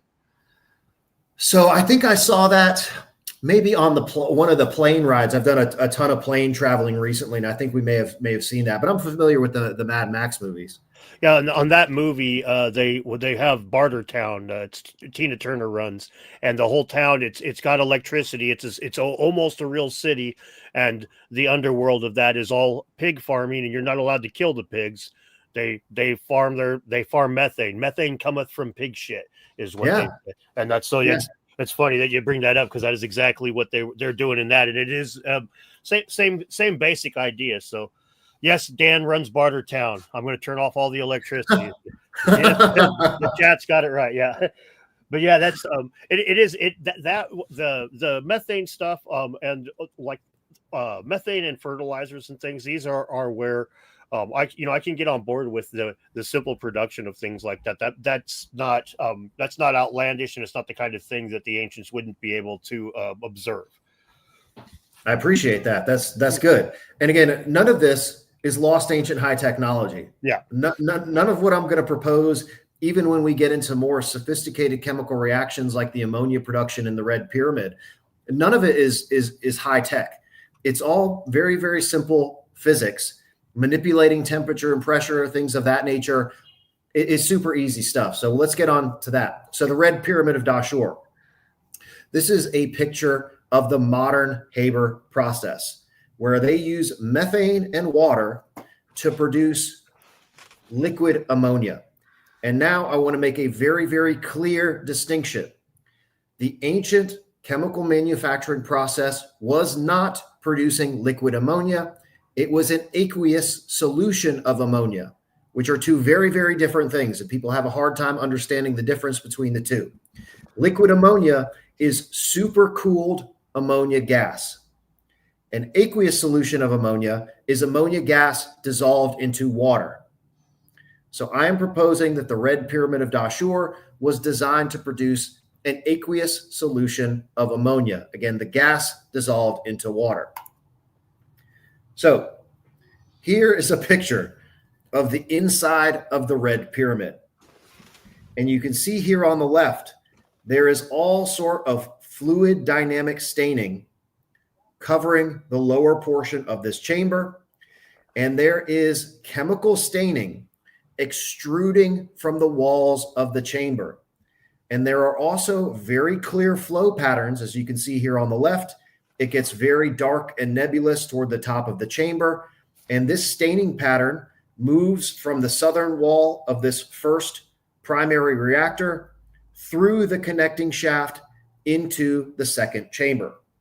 And we've done a variety of experiments in the red pyramid fluid dynamics modeling experiment series, where we took a container with the same dimensions of the lower portion of the chamber here. We introduced water through the proposed inlet shaft, and it creates this exact same crashing wave pattern in the southeastern and northwestern corners of the structure. And then the water spirals around as it fills up the primary chamber, which is the first mechanism of operation that goes into making this thing work. And my first time inside of the red pyramid, I was looking at all this chemical staining coming out of the walls and the intense smell of ammonia inside of the structure. And I knew that this was a chemical reactor. At the time, I didn't understand all the mechanisms of operation that made it work, but I knew that it was for making ammonia. And fast forward, 6 years, we now have chemical analysis. And I've presented this in a 3-part series on my channel, Red Pyramid Chemical Analysis, part 1, 2, and 3, where I present the chemical analysis of the staining that is being extruded from the stone. And it's a majority of iron oxides, strontium oxides, also has concentrations of zinc, zinc, lead, antimony, and there's also trace elements like thorium in there, which are all in trace concentrations, which is very, very normal percentages for limestone. But this is real quick, Geoff. Sorry, I got a couple more. We got the guy says, now explain the Mexican pyramids. Obviously, we're not going to be able to do that now, but do any of these, does any of your hypothesis extend to the Mexican pyramids? So as I just mentioned, the pyramid of Chichen Itza at the beginning I saw that. Does any of the chemical stuff or anything, does it extend to that as well? Well, so again, like the pyramid of Teotihuacan has that proposed river of mercury running below it. Okay. Have you heard about that? I have. So for me, anytime I hear about mercury, it's all in for processing gold. Oh, that's fair. That's an interesting hypothesis. Given their culture. Yeah. So of course, South America and Mexico was a huge gold producing civilization. So it makes a lot of sense to me. I think it's also called the Pyramid of the Sun, which the sun has always been an ancient alchemical symbol for gold. So there's a direct connection between the Pyramid of Teotihuacan, this quote unquote river of mercury, which I don't know if that's ever been actually substantiated or confirmed, but that's sort of the mythology around the structure. But anytime I hear about liquid mercury, it's immediately for gold processing. All right. And another one here is your theory suggests they knew how to do fracking. Something I'm sure they noticed in nature as the Nile would flood, natural gases would increase. Yeah. Again, studying nature. It's all very, very simple. This was a civilization that their entire existence predicated on fluid dynamics. Okay, that makes sense. The knowledge of the Nile River. And they would have known how to use water as the primary mechanism of operation that drives the function of the pyramids. And you'll see in all of my hypothesis involves water because it was so critical to their overall civilization. They would have understand how to use water to the benefit, again, in this case, for the facilitation of chemical reactions. Water is used in everything. In all of my theories, it involves water as the primary driving force of the chemical reactions, which we'll get to here in just a second regarding the function of the red pyramid. So again, all the staining coming out of the stone is actually metallic oxide extrusions, and we have chemical analysis data to prove that is coming out of the stone. That is a direct result of high temperature and pressure fluctuations inside of the structure. All right, so here's where it gets really interesting, and we connect the modern industrial revolution, the Haber process, and the manufacturing of fertilizers on an industrial scale with ancient chemical manufacturing. So here on the right, this is the configuration of the red pyramid of Dashur. You'll see the northern inlet shaft, primary chamber, connecting shaft, second chamber, connecting shaft, and the third and final synthesis chamber is elevated above the other two. These two are located at ground level. This one is raised up in the air. And if you take a look here on the left, this is the first apparatus designed by Fritz Haber for the manufacture of ammonia on an industrial scale. This is a small scale that was later scaled up for the industrial application, but you'll see here that there's an inlet shaft, first chamber, connecting tubes, second chamber, and then the third and final synthesis chamber is elevated above the other two. Look at the similarity between these two designs. And in my research, I discovered that Fritz Haber was an avid traveler to Egypt. And he was a chemical engineer. And I have an intense suspicion that Fritz Haber may have taken the same expedition that I did down inside of the Red Pyramid, seeing the vaulted chambers being directly related to the manipulation of pressure, which I'll get to here in just a second, smelled the intense smell of ammonia, and perhaps did the same type of reverse engineering that I did when I started writing my book and came up with the modern Haber process for the production of ammonia. Because the modern process and the ancient process all use very similar mechanisms of operation. So step number one is introducing methane gas into the primary reactor and filling this chamber with water to the level of the connecting shaft. And what this does is isolate the reaction space within the primary reformer. And methane gas is insoluble in water, which means it will not dissolve in water. So as the water level is raised inside of the chamber, you will be compressing that gas into the tiered upper vault. The higher you get in the chamber, the less volume there is in the chamber. And if you take a gas from volume 1 and you compress it down to smaller and smaller volume, what happens?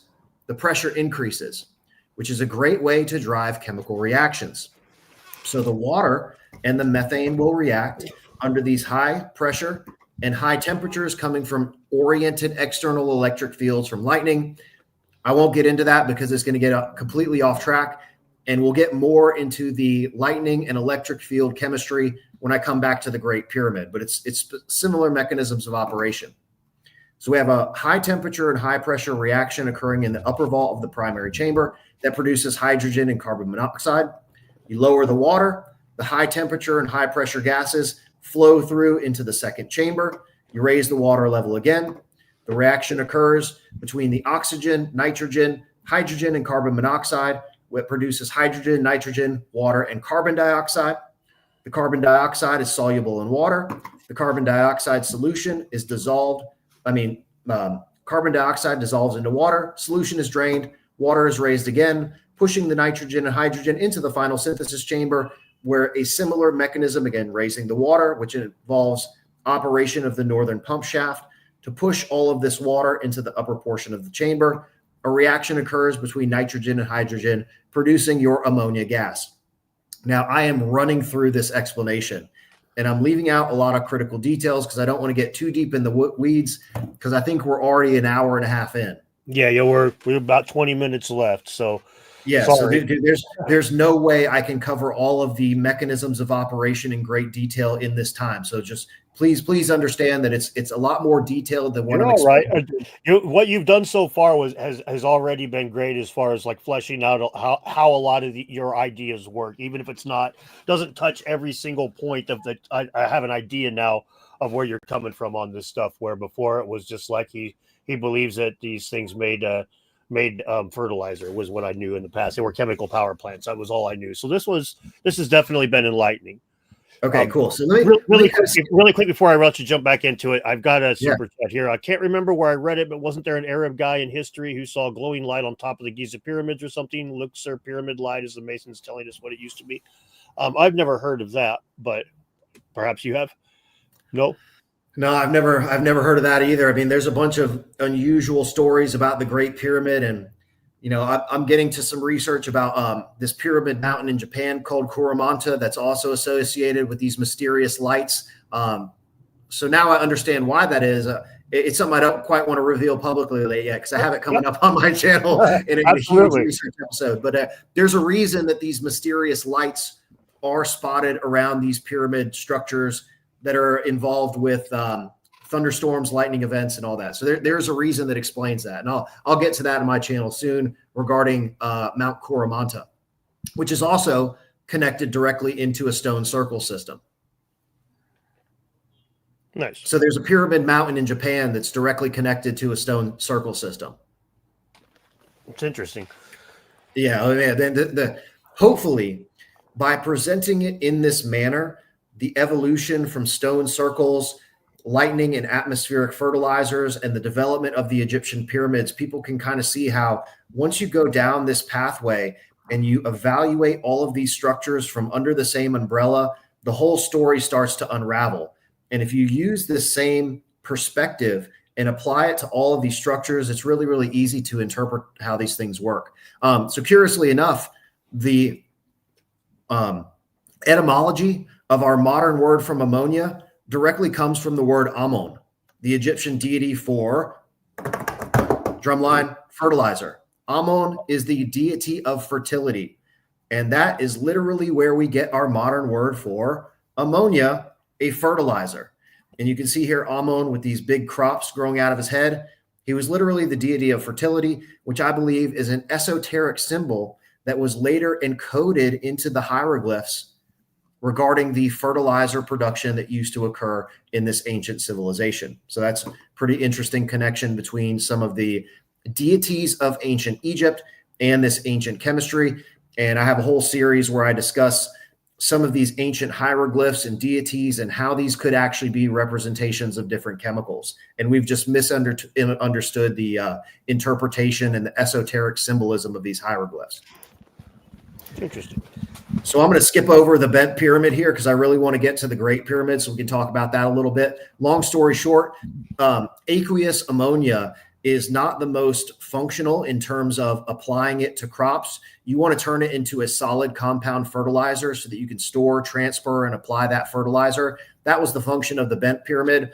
All you do is take that carbon dioxide solution that was produced in the red pyramid, you heat it up, release the carbon dioxide, it bubbles up through the ammonia solution. So you're literally using chemical 1 to transform it into chemical 2, into chemical 3. All of these structures operate in series.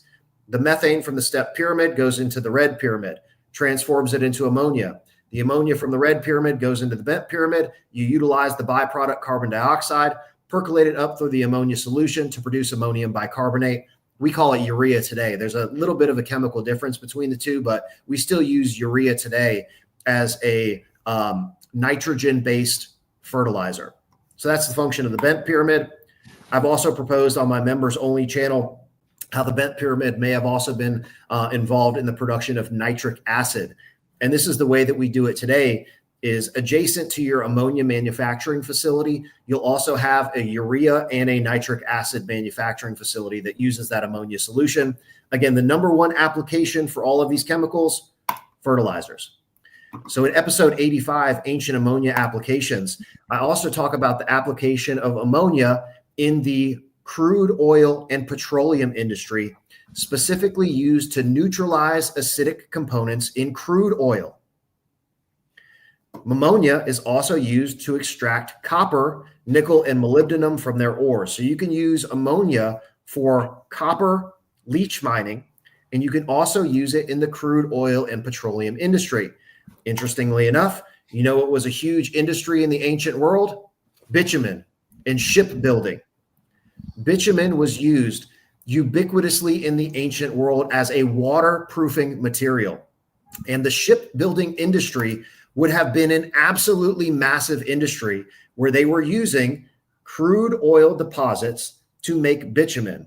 And you have to have some sort of compound to neutralize the acidic compounds in that crude oil before you can apply it to a ship. Because if you don't take the acidic compounds out, it's going to end up deteriorating the wood in your boat. Not a good thing. So enter aqueous ammonia, which we currently use today in the crude oil processing manufacturing to neutralize acidic compounds during the oil refining process. So again, shipbuilding in the ancient world, huge industry, right? Again, the justification for the production of these chemicals has to apply to ancient industries. And they built ships all over the ancient world that used bitumen and pitch for waterproofing and sealing these boats. You can use ammonia to remove all of the acidic compounds from the crude oil that is used to produce bitumen. Shipbuilding industry, absolutely massive. Before you move to the next point really quick, James Holloway says, great job on your recent series on Japan. Oh, thank you. And Santiago Castro says, have you heard of the thunderstorm generator? If so, do you think some, if not all of these ancient structures would share similar functions? Yes, I have heard about it. Unfortunately, I disagree with a lot of the conclusions. So the thunderstorm generator is a modern machine used to clean exhaust emissions. In my opinion, it's completely unrelated to the function of the Egyptian pyramids. Unfortunately, there are some nomenclature similarities between my work and this thunderstorm generator, which is why I specifically use the term lightning storm generator instead of thunderstorm. Makes sense. Because I want to make sure to distinguish my work from that, because there's really no similarities whatsoever between this modern exhaust emission cleaning machine and the ancient chemistry that was occurring inside of the pyramids. Okay, we got one more real fast. Do either of you know the timeline when this area became desert and no longer useful for crops? That was around the time of the fifth or the fourth dynasty. It was kind of like by the time of the dynastic Egyptians, the area was becoming a desert. Yep. So here is actually a great slide that depicts exactly that. So the time period of my research really focuses on the Saharan wet period, which is from 8500 BC to around 5300 BC. So before 8500 BC, the Sahara was a complete desert. But then for some reason, again, this is directly related to the terraforming applications of the Egyptian pyramids, specifically connected to creating these thunderstorms and lightning and rain events. The Upper Eastern Sahara was transformed into a lush area that was prime for agricultural development. And this lasted for around 3,000 years, where this rainfall was just pouring down on the Upper Eastern Sahara. The entire desert was transformed into a lush agricultural area, which is the time period that I believe the Egyptian pyramids were actually in operation. And they were using these ammonia-based fertilizers and the thunderstorm and rainstorm generating capabilities of the structures to aerate this entire area, transforming it into rich farmland. Then around 5300 BC, the rain stopped. The population moved back to around the Nile River, which coincides with the beginning of the dynastic Egyptian civilization around 3500 BC. But the rains did still continue well into the dynastic period, like Dan said, around the third or fourth dynasty. But technically speaking, the Saharan wet period was from around 8500 BC into around 5000 BC. And this is the area that I really focus on in my research. All right. Okay, so now back to the Red Pyramid. Or do you got a super chat? No, just as you said, just as you asked me, you got two here. Does your dates take into account the potential discrepancy in chronology regarding dating? Well, yeah, the discrepancy in chronology is fairly minimal. If you're talking about the carbon dating, that's only a few hundred years. And the other one we've got here is Randall Carlson is involved in the thunderstorm generator. Very interesting work. My son and myself are trying to reproduce this. Chemistry PhD and PhD electrical computer engineer. Interesting. Yeah, no, I really like Randall Carlson, and I highly respect him and his research. Again, I just want to make a point of clarification that there's really no connection between the actual thunderstorm generator itself and my work regarding ancient chemistry. Yep. So here, this is a Google Earth image of Dashur. And here on the bottom left, you can see the red pyramid. And this is the entrance into Dashur tourist area. And right here on the right, this is a Calda Petroleum and Apache Oil joint venture crude oil and methane processing facility. They process both crude oils and methane gas at this facility. And it is literally right next door to both the step pyramid in Saqqara, just a few miles away, and the red pyramid literally next door that I have proposed was used to make ammonia, which also has applications for the crude oil processing industry. So a pretty interesting wink, wink coincidence that they have this crude oil and natural gas facility literally right next to an ammonia producing plant. And we still use ammonia today for the applications that I just described. Yep. Another thing really quick, just as far as Yes. ammonia goes, I mean, there's the old rumor that the Romans brushed their teeth with like fermented pee because it creates ammonia, which that's pretty much been debunked by most historians. But the fact of the matter is ammonia is a cleaning agent. So you wouldn't even have to like work hard to find a reason, like things like vinegar, alcohol, ammonia. The ancients, they had use for these things. They would go through a lot of trouble to produce these things. So it's going into the shipbuilding is a very interesting aspect of it. Would explain why they would need a shitload of it. But they would just their royals would want it for for brushing their teeth. So when we talk about ancient industry and chemistry, Egypt is literally the birthplace of chemistry. It is where the chemical manufacturing industry began, even according to conventional archaeology. The original name for Egypt is Khem, the land of Chem. My book and my YouTube is a play on words for that ancient word because Khem is the etymological root of our modern word for chemistry. Chem, alchemy, and chemistry all have a common origin in the original name for Egypt. And it's the birthplace of paint manufacturing, like Egyptian blue, for example. Egyptian blue was a paint that was utilized across the ancient world, and they would have had to make hundreds and thousands of gallons, like an immense amount of paint, just to paint all of these monuments with this Egyptian blue paint. That in and of itself is evidence of an ancient chemical manufacturing industry. And the interesting thing about Egyptian blue is the consistency and the quality of the chemical compound itself is almost identical across the ancient world. So they had to have a very specific industrial chemical manufacturing process to be able to create this chemically pure and consistent blue paint. Just the paint industry. They also came up with things like cosmetics, pharmaceuticals, etc. So Egypt is literally the birthplace of ancient chemistry. I think the lineage goes back to the function of the Egyptian pyramids, and then it was inherited later by the dynastic Egyptians in small-scale industries like pharmaceuticals and cosmetics. Interestingly enough, at the Grand Egyptian Museum, there is a new case of laboratory glass equipment. And there's a small plaque at the bottom of this explaining that inside of the temples, there were laboratories. Interesting. So they literally admit that in the temples adjacent to the Egyptian pyramids, they had chemical laboratories where they were using this glassware for ancient alchemy or chemistry. We got one guy here, a Little Rock, again, says that he's going to have to subscribe to your channel. You presented a lot of information in this short time, and I'd really like to know more. He has a lot of questions, too many for here and now. So, and tell me about people, there's the link is the top link down below. If you haven't, go click on that and subscribe to Geoff's channel here when we're done. Yeah, the Land of Chem, Instagram, X, thelandofchem.com, and the Land of Chem on YouTube, spelled CHEM, as in the land of chemistry.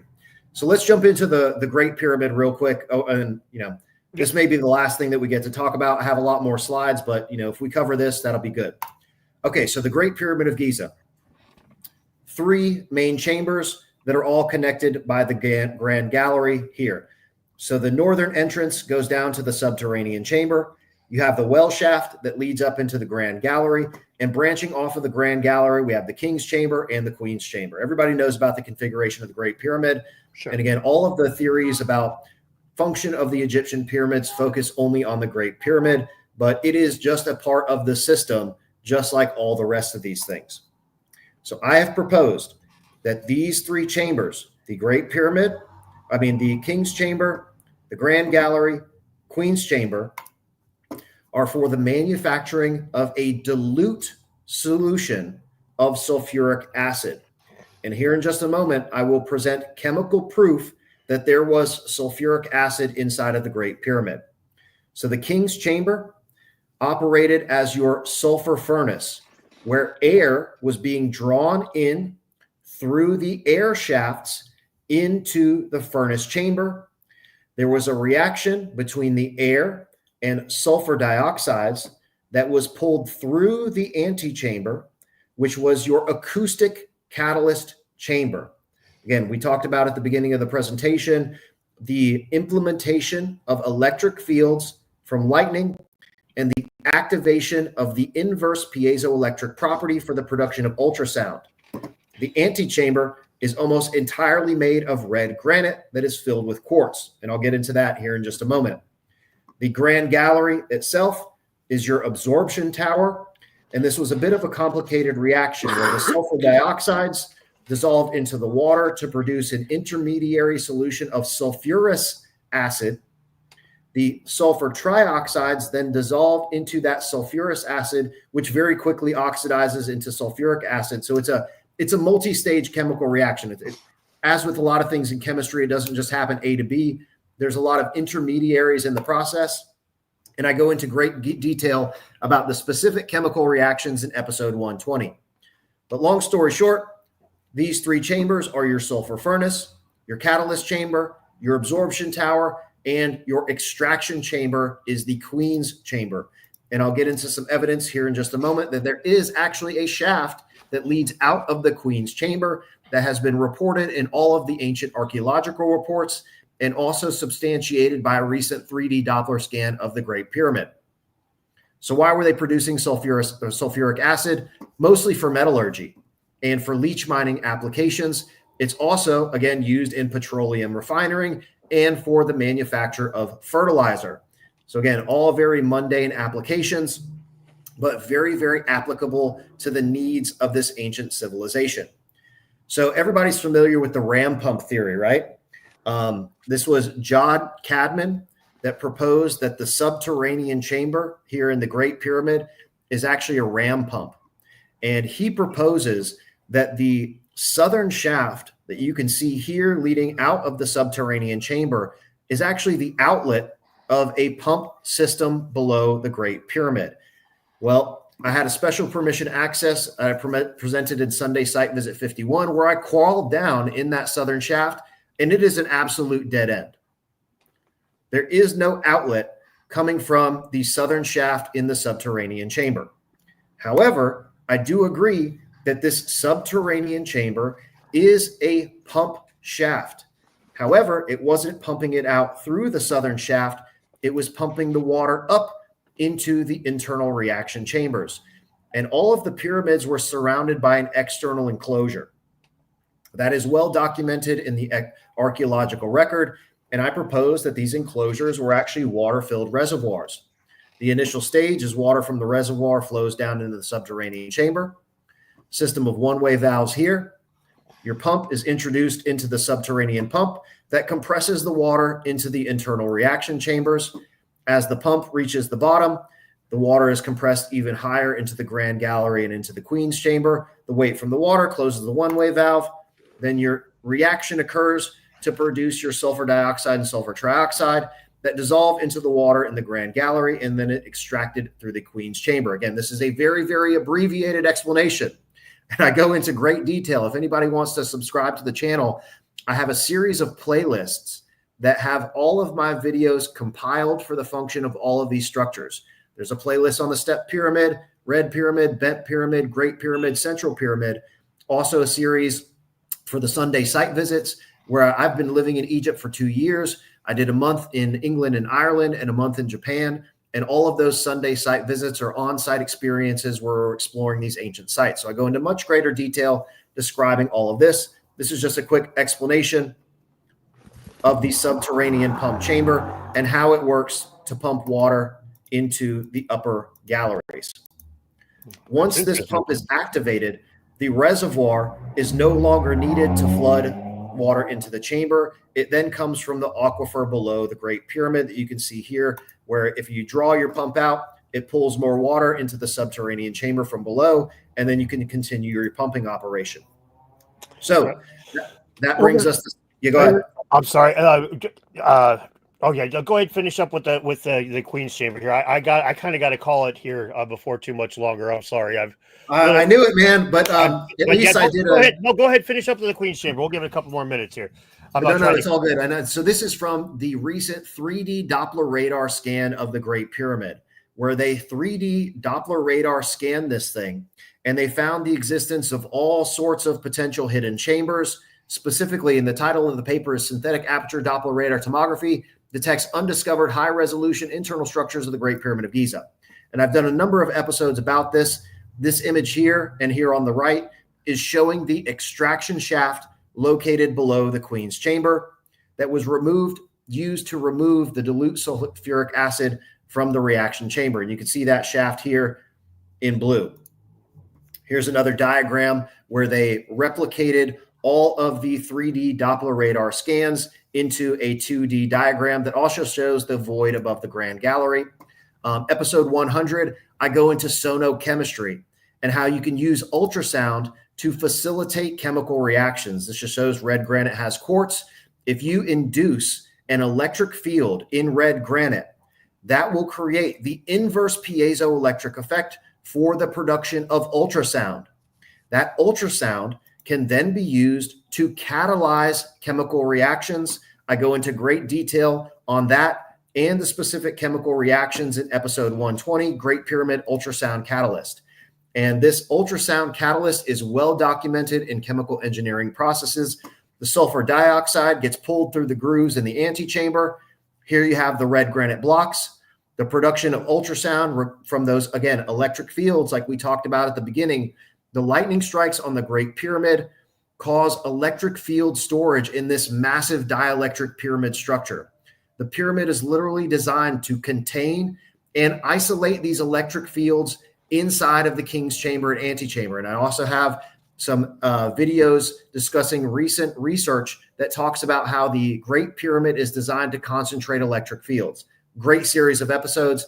Again, production of ultrasound causes the acoustic catalyzation of sulfur dioxide into sulfur trioxide, goes into the Grand Gallery.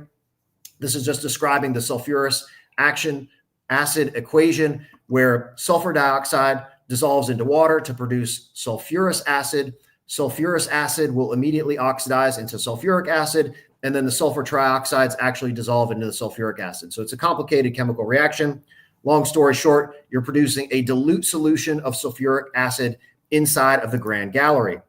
This also explains the function of the Great Pyramid void that I presented in episode 138, which is a heat exchanger.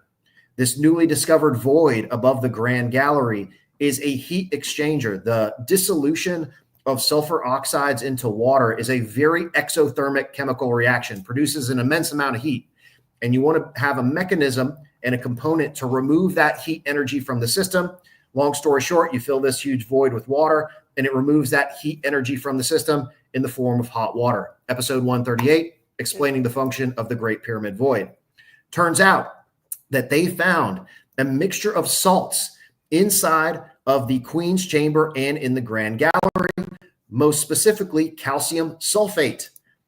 Calcium sulfate is a direct indication of a reaction between limestone and sulfuric acid that produced a chemically resistant coating compound that covered the walls of the Queen's Chamber and the Grand Gallery. Sulfuric acid is a vitriolic chemical that will cause deterioration of any stone. But you can see here, when you react a block of solid calcium carbonate with dilute sulfuric acid, solid calcium sulfate is produced. The calcium sulfate is insoluble in dilute sulfuric acid, so it stops the reaction. So this layer of calcium sulfate salt, otherwise known as gypsum, was created inside of these chambers during the initial production run, and it protected the internal limestone components of the Great Pyramid from any further deterioration due to this dilute sulfuric acid solution. So there's literal chemical evidence from this calcium sulfate salt that substantiates the hypothesis that there was dilute sulfuric acid being produced inside of the structure. I go into great detail in this in episode 82, chemically resistant coating compounds and calcium sulfate. Interesting. But yeah, I'm going to have to call it here, Geoff. I'm sorry. I do have to. It's all good, man. I did the best I could. No, you're fine. No. I appreciate it. I'm sorry that I have to cut you off there, but I do have other things in the world I got to take care of. It's all good. I really appreciate you coming on. It's been great talking to you. And everybody down below, if you haven't, go check out Geoff if you've been interested in this, or even if you want to just go yell at him. Hate clicks pay the bills too. So feel free to go check out Geoff's channel and check out his other information. And yeah, one of these days we'll have to try it for a part 2 here. Part 2, we can actually get into the nuts and bolts of your criticism of the hypothesis and my response to any critique, because I'm open to people critiquing it. I love it. If anything, it just makes me better at what I do. Yep, sounds good. All right, I appreciate you coming on, Geoff. Thanks a lot. All right, later, man. Thank you, Dan. Thank you. Take care, everyone.